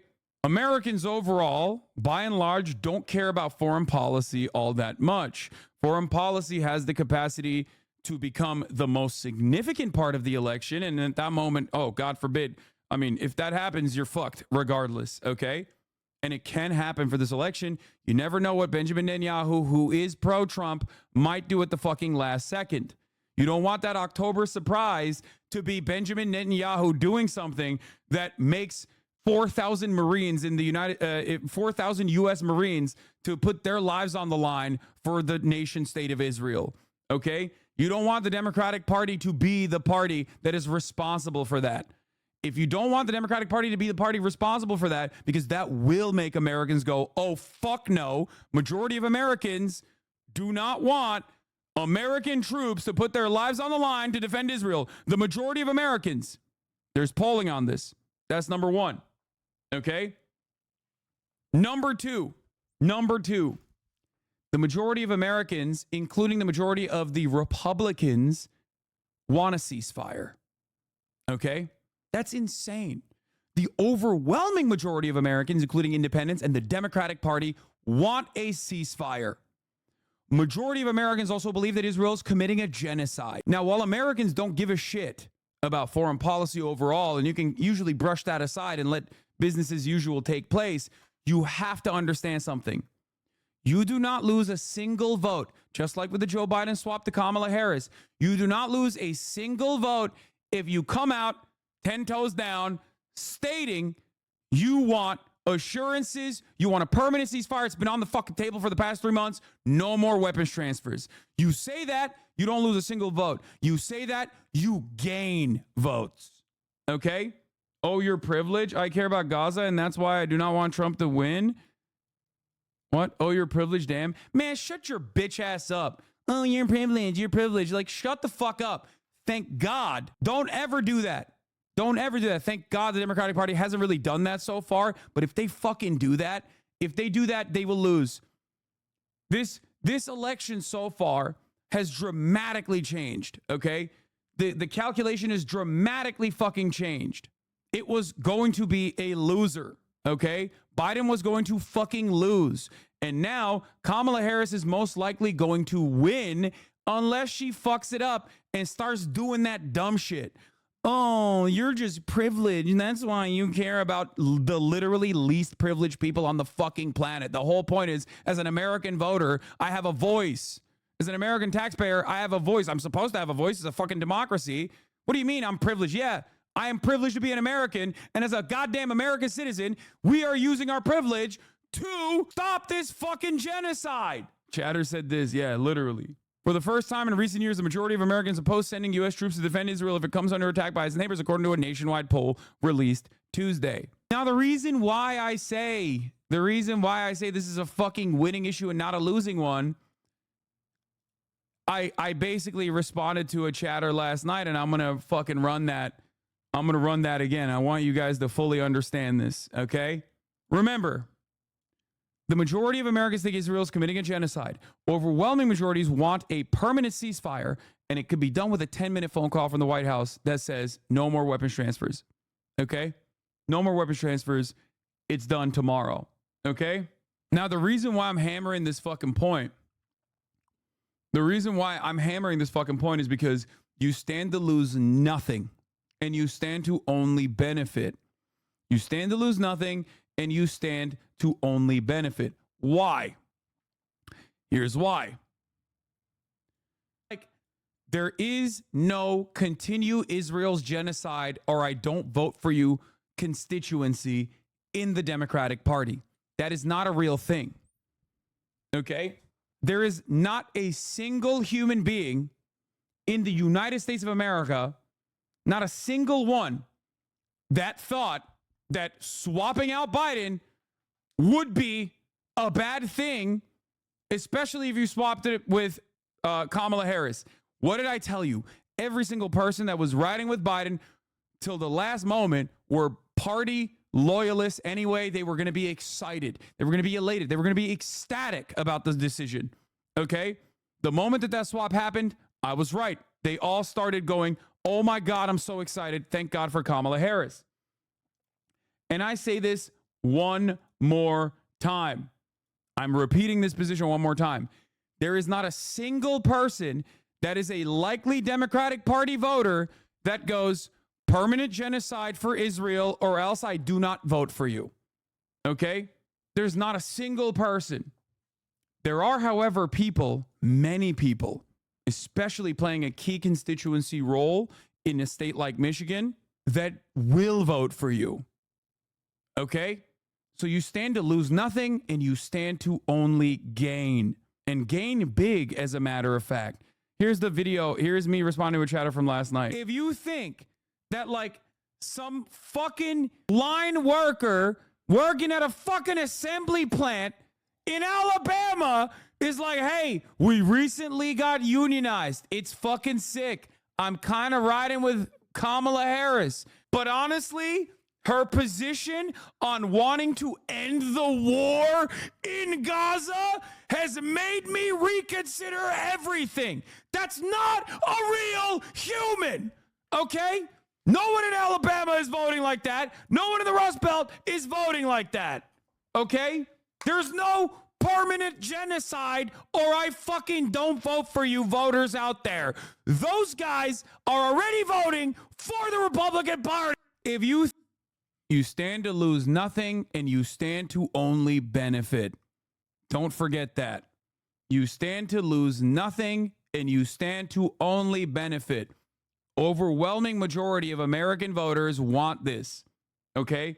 Overwhelming majority of American voters want this. It is completely ridiculous. That's it. That's it. Try to imagine the median voter in a place that fucking matters, okay? Try to imagine the median voter in Pennsylvania. I'm a Western Pennsylvania oil rig worker, okay? And I have, let's say, I don't know, like a gay daughter or something. So I don't really like how fucking aggro, I'm for tax cuts, but I don't really like how fucking aggressive the Republican Party is about like all this gay shit. Okay, this is a very real person. You might think like, oh, you made this guy up, but like there are plenty of people like this out there. Okay, do you think that person refuses to vote for the Democratic Party potentially because of Israel?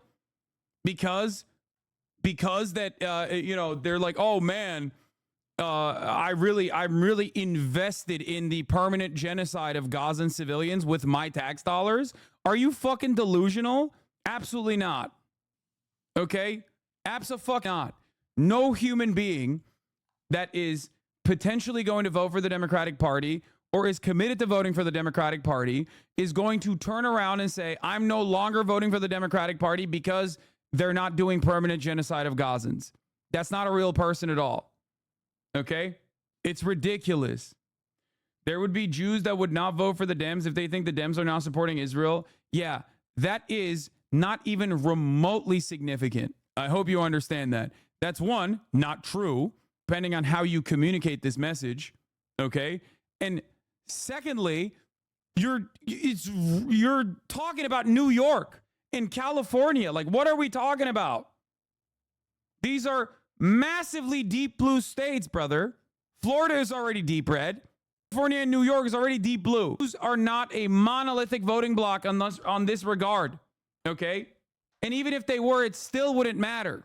I'm worried you're going to get smeared like Corbyn in the UK. Nah. Because the other side is Donald Trump. He sits and fucking eats and dines with Nazis. Okay? Ain't no fucking way does that happen. Also, her husband is Jewish. Americans are too stupid to fucking think that like someone who's married to a Jewish guy could possibly be anti-Semitic anyway. And I'm only saying that because that doesn't discount someone being anti-Semitic. Stephen Miller is literally a Nazi and also Jewish. But Americans don't think like that. So it doesn't matter. They try to do that shit with Bernie. It didn't fucking work. The same groups that did that to Corbyn came to the United States of America and tried to call Bernie Sanders anti-Semitic. It didn't matter. Okay? The only thing I question is saying that all those voters don't care about arms embargo as a concept. I see plenty of comments about posts saying like that's crazy. A ceasefire is enough from the older crowd. They do want a ceasefire, but they're scared of cutting off aid. Normal voter, dumb brain wanting ceasefire without knowing how it works. They don't want killings, but in their dumb brains is disconnected from the aid. Yeah, except that's where communication comes into play. Okay? Communication comes into play in that situation. You just got to be like, listen, dude, we're the negotiating party. Benjamin Netanyahu loves Donald Trump. That's why I keep saying hit it on partisan fronts. Americans understand partisan polarization. Americans love being negatively polarized towards shit. Half of you motherfuckers are negatively polarized towards the top of the hour ad break. Okay? Because I serve it to you at the top of the hour. And then I tell you, if you no longer want to see those ads, all you need to do is subscribe for $6 or for free with Twitch Prime. Okay? By connecting your Amazon Prime account to your Twitch account, you'll get one free Prime subscription a month. You can also get gifted a sub if you're lucky. Here's the 3-minute ad break now. I'm 1,000% on board with you, but the husband thing, isn't that just like white people married to black people who can't say they can't be racist? Yeah, the reason why a lot of people say that is because people are stupid and they do agree with that. You know that, right? Like, yeah, it works. That's why people say it. Anyway, so keep up the pressure. There is some stuff coming out of the Kamala Harris camp that obviously is against the arms embargo. And that is part of the reason why is because they're also, that person is a vice presidential advisor and not a campaign advisor for the re-election campaign. That person is Kamala Harris's VP. Like that person is acting as a part of the White House. When they say that, it doesn't matter. The election campaign, what's the chance that the weapon shipments would actually be cut off though? Very low, but it doesn't matter. Just the mere threat of that, like the serious threat of that alone, that's it. That's how you stop it. Yeah, Harris's top advisor for the White House said Harris doesn't support an arms embargo in Israel. Okay? That don't mean shit. Anyway, let's listen to Dearborn, Michigan Mayor on the uncommitted movement in Kamala Harris. Group that has vowed to vote uncommitted in the election to protest the war in Gaza met with Harris after the rally last night, and they told CNN the vice president was receptive. They said, quote, "It feels fruitful. We're hopeful that she will engage substantively with our request for an arms embargo that stops sending bombs to kill people we love." But Harris's national security advisor said this morning that she, quote, "does not support an arms embargo on Israel, but will keep working to protect civilians in Gaza." Joining me now is Abdullah Hammoud. He is the mayor of Dearborn, Michigan, which is home to a large Arab American and Muslim community. quickly.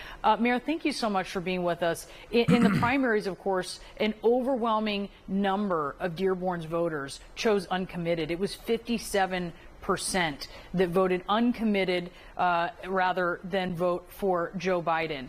First, I want to get... Yeah, this is correct. This man is Biden's assistant and Harris's advisor in her capacity as a vice president. Pressure on Harris while she's campaigning to be president makes sense. It also makes sense to ensure Biden isn't forgotten. If the demand is ceasefire/arms embargo now, he is right now still president.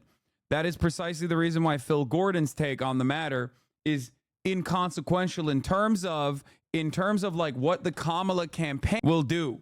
Do you understand? That's what I was trying to explain to you. This person, of course, is going to say that like the VP can't sidestep the president. Yeah. Also, the American liberal political history has a long storied tradition of people with very real demands, very understandable demands that were also seen as impossible to achieve at the time, actually routinely disrupting protests, okay? Dream Act protesters occupy Obama campaign office. Dreamers, children of undocumented migrants, would regularly fucking disrupt the protests. Disrupt the campaign, sorry. Regularly. They would do that for gay marriage, and they would do that for dreamers. They would do that for people that, they would do that for important moves in terms of civil rights and liberties for people that we now take for granted. Why?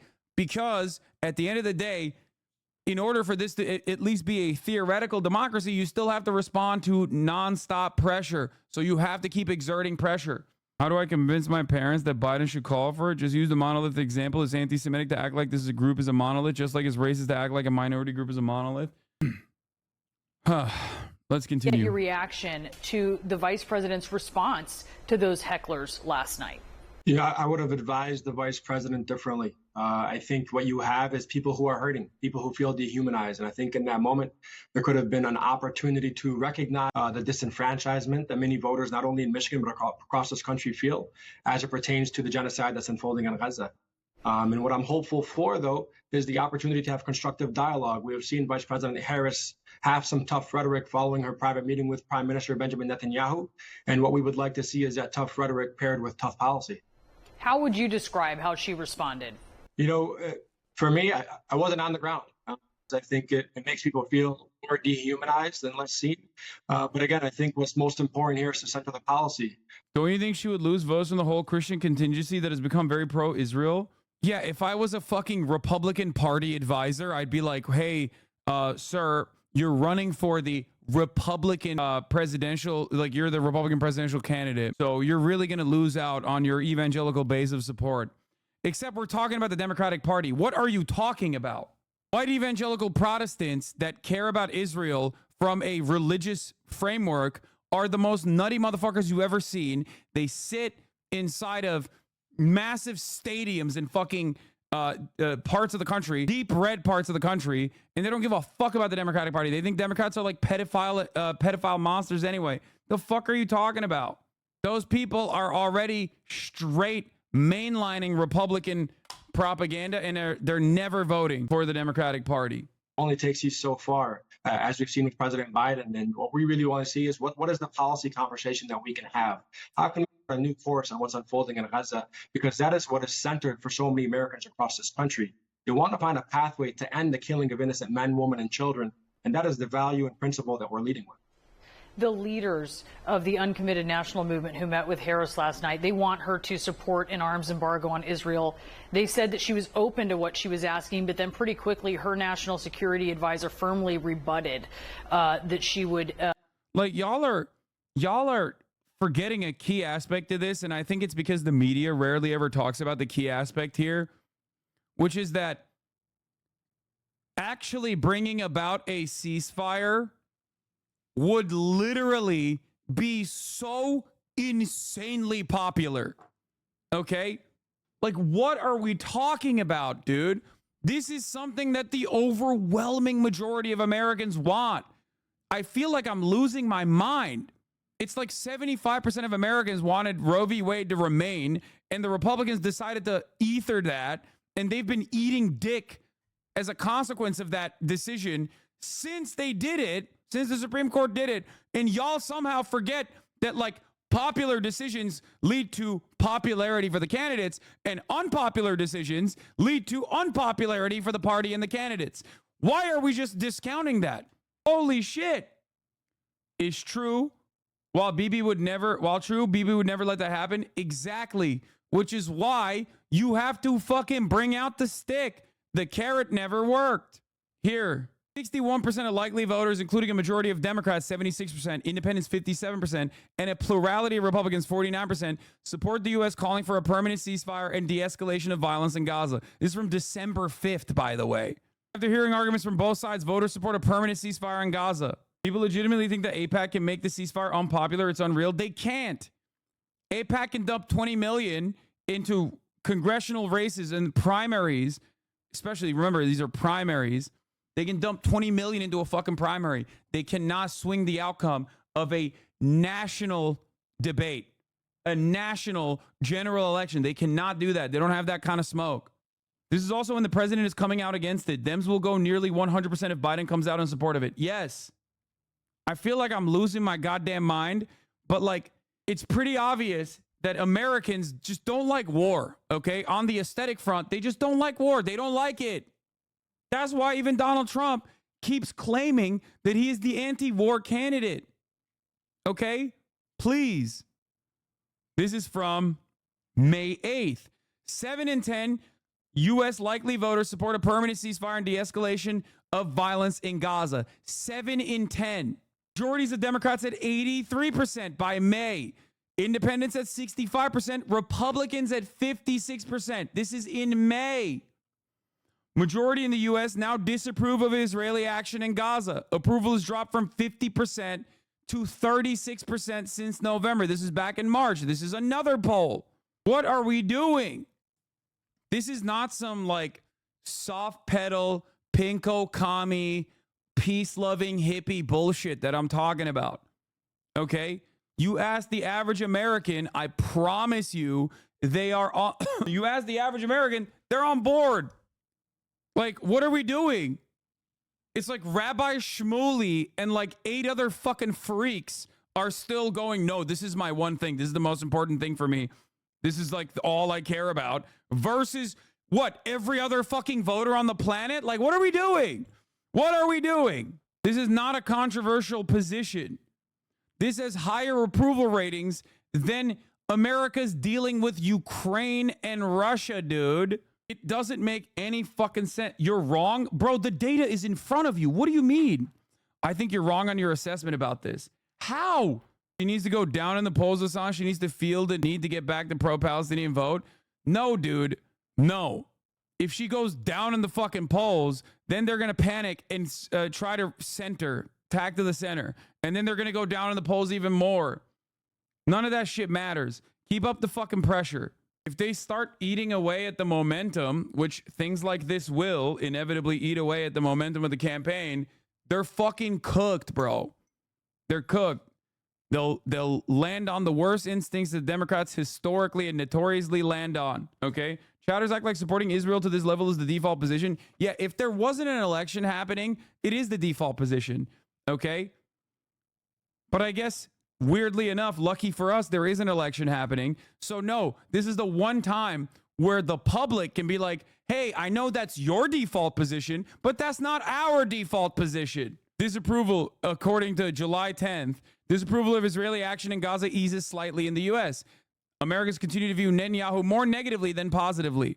55% disapproval went back down to 48. That's because people are not talking about Israel right now. People are talking about the momentum of the Kamala campaign. But this will not go away, especially when you have a manic freak who is in the fucking tank for Donald Trump. Majority of Biden voters oppose weapon shipments to Israel, poll says. The poll comes as Israel's military offensive in Gaza has become a political albatross for the White House.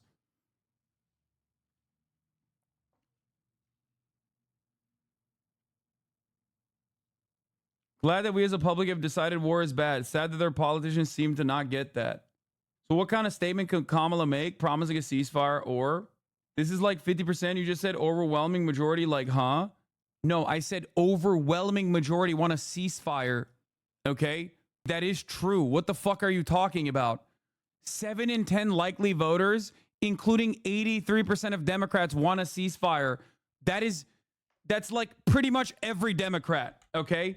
This does not necessarily mean that this will be their only decision maker, okay? I'm not saying that at all. It's far from the most significant issue in the minds of Americans. It's not. Because Americans don't give a shit about foreign policy, as I have repeated time and time again. Okay? Hassan, you are misrepresenting data. What did Rabbi Sachs say about this? I'm misrepresenting data. Dude, I'm telling you right now, I don't know how I can explain this to you. I don't know how I can communicate this to you. People, one, don't give a shit about foreign policy. It's not top of mind for them.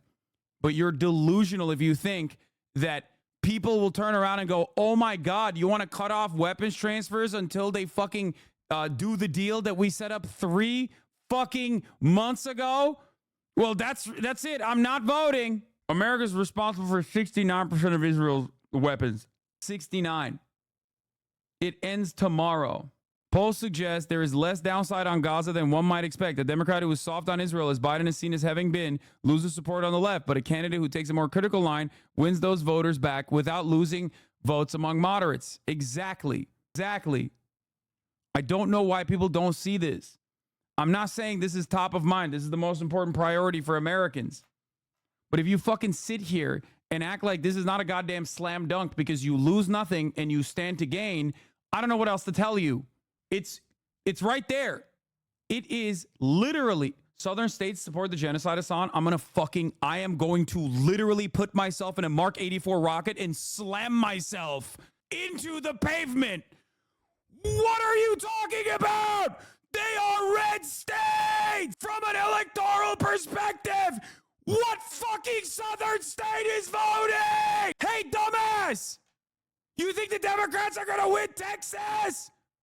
Shut the fuck up! The constituencies that have unconditional loyalty to Israel are white evangelical Protestants in deep red districts that are perma Republican Party voters. They are so locked in to the Donald Trump campaign. Okay? Honestly, man, you are just hurting your cause, the shouting shit, mate. Okay, well, I'll take a week off. Okay, come back later. You're not misrepresenting the data. You're just saying things that don't make sense. Can you explain how she would understand her position on Gaza is important other than seeing it in the only issue that would raise her in the polls? What? Dude, if 83% of Democrats and 7 out of 10 likely voters want a ceasefire, you have already come out and said you want a ceasefire as well. If everyone is saying they want a ceasefire, even if it's not the top of mind, you only stand to benefit, okay? It's the same exact shit. It's the same exact shit with Biden. If 73% of the Democratic Party is saying we want anybody but Biden, and we're still going to vote, but we want anybody but Biden, okay? And you go, I don't know if we can fucking, get Biden out of the race, when you know for a fucking fact that those guys are going to vote for whoever the fuck's on that ticket anyway, because those are the party loyalists regardless. You stand to lose nothing when you make that swap, and you stand to benefit when you make that swap. I was right on this issue. I told you over and over again, and many of the motherfuckers that are coming in now were literally the same people who were like, nah, I'm riding with Biden, dog. You're wrong on this. You stand to lose nothing. You stand to only benefit. Yes, but she doesn't seem to see that. She thinks her pro-labor position is enough. That's so stupid, dude. Fuck. Why haven't they done it yet? Because they're bad. What do you mean? I think you guys are just paying attention to politics for the first time or something. Democrats are bad. They're not very good at campaigning. They're not very good at doing politics in general. Republicans, on the other hand, used to be very good at doing politics. They're not anymore, but they used to be. Democrats are very feckless. They're cowardly. They don't like to make risky decisions. They don't like to make good decisions. They don't like to run good campaigns. This past month was not the norm, okay? It was the exception. This past month of decisions that were bold, that responded to legitimate public pressure was actually unique for the Democratic Party. Okay? Yeah, I work for a radio show in New York City. Based on our callers, there's a rabid Zionist cohort here as well. Makes sense given we have the most Jewish people outside of Israel in the city. But that is another constituency that holds this as their number one issue. Yeah, dude, if you think that, like, if the Dems turn and say, we are going to actually fucking do a ceasefire, which they claim that they want to do, and actually show their firm commitment to that position that they've been claiming that they are on board with for the past 3 months, if you think that that is going to lead to every single Jewish vote in New York State, that by large margins vote for the Democratic Party, to turn around and actively vote against the Democratic Party, one, you're delusional because Jews are not a monolithic voting bloc on that regard. There's plenty of other considerations to make. And two, even in that situation, if you think that New York State is lost, I don't know what to tell you. That is the most insane thing on the planet. The margins in New York are not the same as the margins in Michigan. Okay? That's why a much smaller constituency of Muslim voters and Arab voters and their friends and families are significantly more consequential in terms of the election than New York. Okay? I almost lost my voice there. I got to stop yelling. Let's get back to this video. Think of an arms embargo. You're contradicting yourself. Does it matter or not? How is it that people don't care about foreign policy, but it's such a big deal that you're shouting? It seems kind of intense for something that we don't know. Okay, you're banned permanently. It's a big deal to me for two reasons. One, because it's a real fucking genocide, dipshit. And two, it is also a real fucking genocide that is like going to only get worse. Okay. And last but not least, it's also a gimme that people are not understanding. It's a gimme electorally. It's an easy win. It's an easy dub with no losses. Why are you talking to your subs like that? Chill. They should know better. They've been in here for 18 fucking months and supported me for 18 months.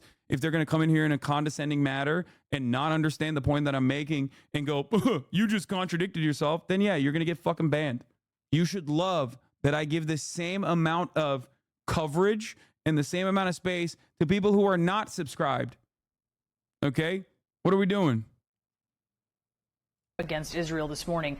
Is that the... You cared about the uncommitted campaign way before the Podjons who dismissed it? Yes, they were wrong on that front too. And when you're talking about policy, is that the only way to change the minds of so many of those more than 100,000 Michigan uncommitted voters?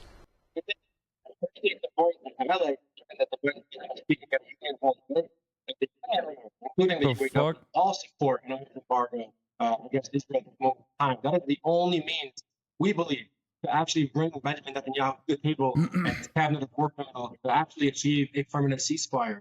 And so from a policy perspective, based on what I'm hearing on the ground from thought leaders across this country, as well as from my constituents, they want assurances. And an offensive arms embargo is one of those assurances that we believe have to be enacted in order for us to get to a just Palestinian state. The reality is we can no longer go back to the status quo. It no longer exists. We have to find a pathway forward in order to ensure that the Palestinians have the right to self-determination, and that includes a just Palestinian state. Without that, would you vote for Harris? Again, I think based on what I'm hearing from my constituents on the ground, and I take my lead from them, there has to be assurances on how we actually move forward and course correct on this issue. We have seen with President Biden talks of ceasefire now for several months that have not led to any outcome. And so we have to do something differently. And we believe the only way to do so is to lead with international. What we're asking for is for Vice President Harris, a prosecutor, to uphold international law. This has now been litigated by the... That's right. That's like, it's such a fucking easy, it's such an easy narrative, man.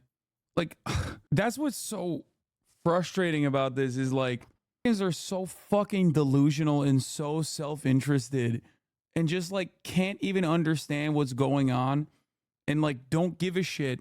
And then they act like an electoral W, okay, the easiest one to grab, is like actually such a hard fucking deal. It's not, man. It's not. It's not. It's not that hard of a decision. Like there is no other circumstance where Americans would like behave like this. There's no domestic policy where Americans would be like, yeah, 75% of people want to protect abortion rights, but like Honestly, what if the evangelicals don't vote for Kamala Harris? Like, that's what you sound like. The ICJ. We have seen the UK suspend arms sales. And so I think we can follow their lead in upholding international law in order for us to take a step forward and chart a new course on what's happening across the Middle East. Talking to some Democratic operatives, I think there may be a calculation that if the option is Harris versus Trump and Trump's policy on Israel, that voters right now who oppose the Biden-Harris approach to Israel are still going to hold their nose and vote for them. There you go. Lesser evil voting. Lesser evil voting. You can never rely on that. That's a bad calculation. I don't think these people understand it. I don't think that the Democratic Party understands it. Please don't do this. Please don't think that the lesser evil voter. Oh my God. No, you can't do that. I'm losing it. I'm fucking losing it. Lesser evil voting especially doesn't work in this situation because the Democrats are doing the evil. It literally doesn't work for this issue.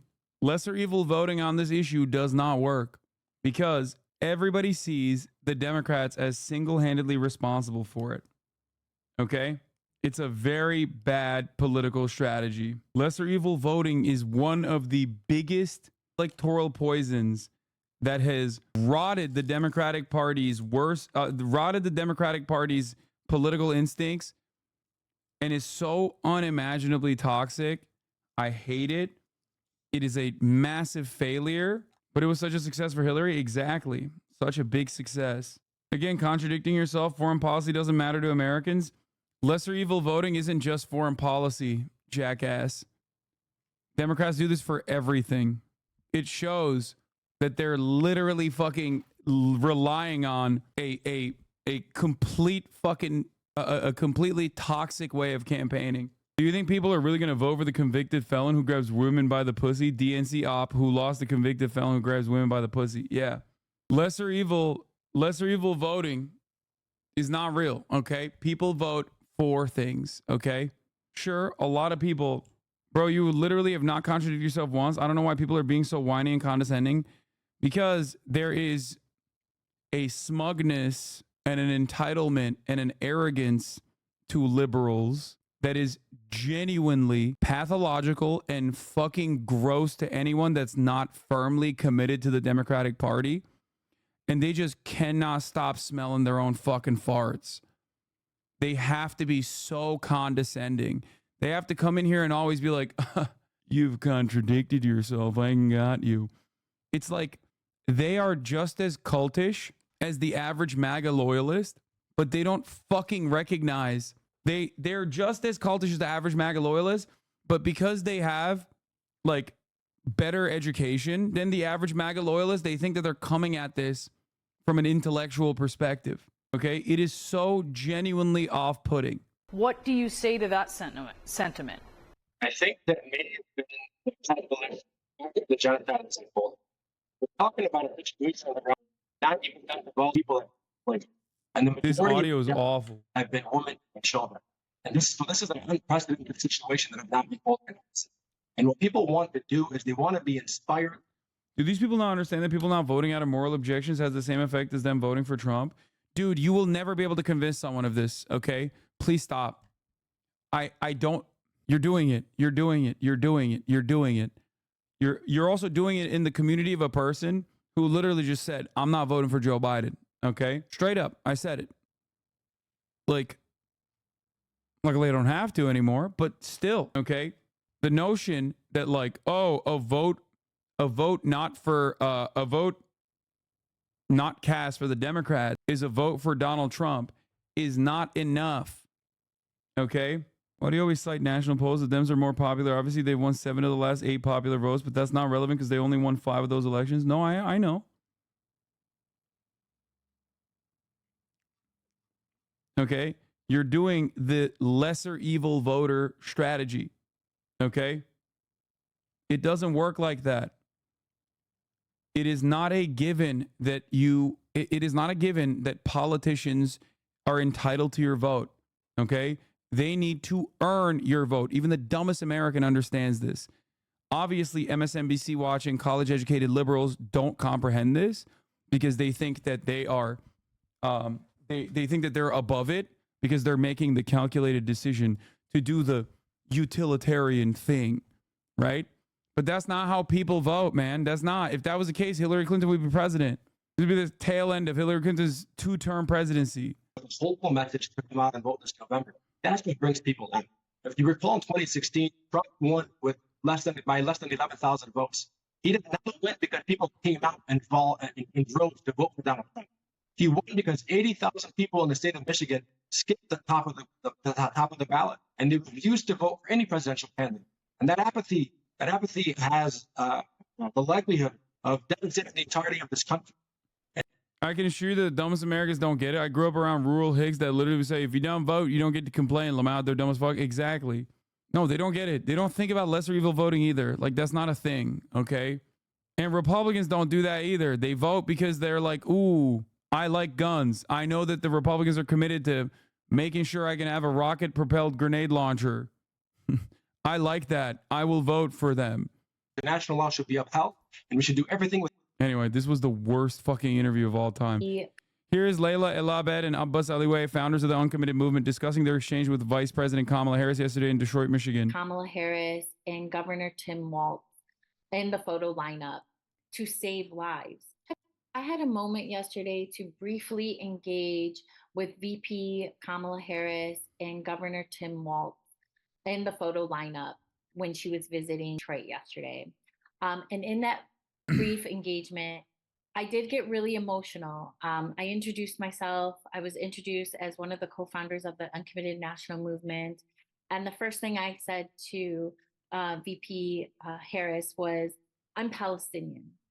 And I got really emotional after that because I was thinking of my community members who are losing hundreds of their family members. And I told VP Harris that. I said, Michigan voters right now. It's funny how Jewish people aren't a monolith, but you consider Republicans to be. Do you know what you just said? Yes, Jewish people are not a monolith in their voting patterns. But yes, 100% of Republican voters are going to vote Republican because they have voted Republican and they are voting Republican in this argument. Do you think being a Republican is like a ethnicity? If they don't vote Republican, they're no longer Republican. Yeah, 100% of Jewish people are Jewish. Exactly. But they're not monolithic in their voting patterns. They're not monolithic in the way that they vote. But 100% of Republicans, technically it is tautological, but it is 100% of Republicans are voting. If they vote Republican, they're Republican.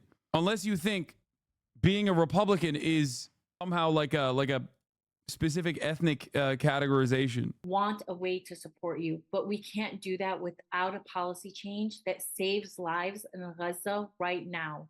I meet with community members who are losing tens and hundreds of family members in Gaza. Will you meet with us to talk about an arms embargo? And she, nodded. She agreed. Yes, we will meet. And so I think in that moment, it felt reassuring. And this window of openness to meet with uncommitted leaders, to meet with Michigan voters, to talk about what is necessary in this moment. Okay, that's there was one last thing I wanted to cover on that front. There was one last thing I wanted to cover on that front before moving on to attacks against Walz, which is that there was another person who was a climate change activist from the Sunrise Movement that actually delivered like a tearful disruption in a presser.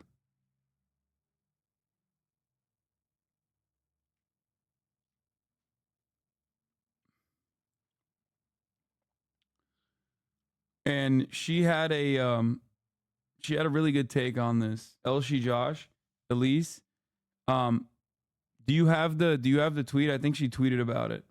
I'm trying to find it real quick.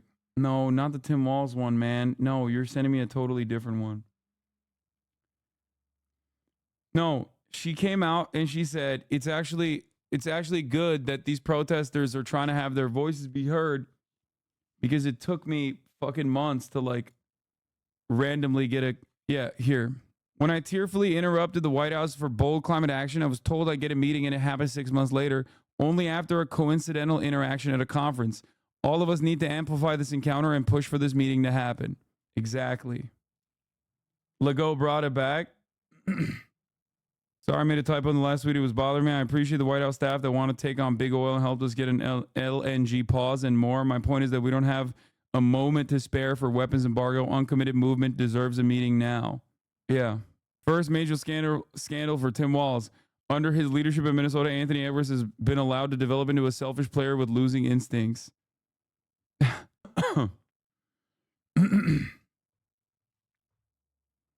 Anyway, do you think the uncommitted reps are discouraged after the rally? Fuck no. If anything, they probably have newly energized. They have newly energized their commitment to continue protesting, because the reality of the matter is those kinds of disruptions keep this issue top of mind. Okay. Certainly grateful that he's doing well and recovering. And we had a short but good conversation.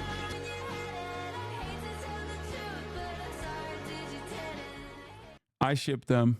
To be clear, the uncommitted leaders asked to meet with the VP to discuss their demands for an arms embargo. They said she was open to meeting them, not that she was open to an arms embargo. Captain L'America, your goat. The script writers got it. I can't even click on it. I'm scared that I'm going to get banned. Anyway, here, let's get back to Hostwit defenders popping off. Oh, yeah. Dude, yeah. Twitter impression farmers, when rent is due, they immediately let out this banger. And they bought it too. 100%. They 100p bought that shit. Like, this dude blocked me, so I can't even show you the fucking OG tweet, which is so funny. He said, this is the worst streamer of all time. Okay? So, and it got like 75,000 likes or whatever. And it's the easiest. It's like one of those things that you can do on Twitter that automatically gets a shit ton of likes. Okay? Automatically you get, because Twitter is just 4chan now, and these accounts will always do this shit. They tweet this every month, and I am almost certain it's a part of the state contract. Okay? Like, it's so funny because they're all getting paid by Stake to literally slap the Stake logo on every fucking clip that they find on the timeline. And now that people are coming down on them, like I saw Your Rage was talking about how he's going to sue them, like the Clippers, because they just slapped the Stake logo on other people's content. They slapped their own watermark and the fucking Stake logo on other people's content. And now people are going, what the fuck's going on here? Clipper Fear Buck is now putting brands on other people's content without permission and running them as ads for Stake. It's crazy. Okay? Stake co-founder also has you living rent-free in his head. Yeah, I know. Clancy isn't a gamer himself, but he mostly watches musicians or talk shows on Twitch. In particular, he enjoys the political commentary posted by left-wing commentator Hassan Piker, who has 2.5 million followers on the platform. Good luck. It's just like, dude, why don't you worry about running your fucking website, dude? Like, you are literally a billionaire. Why the fuck? You should be worried about running the website where you are, trying to market crypto casinos to children. Damn, this guy's good.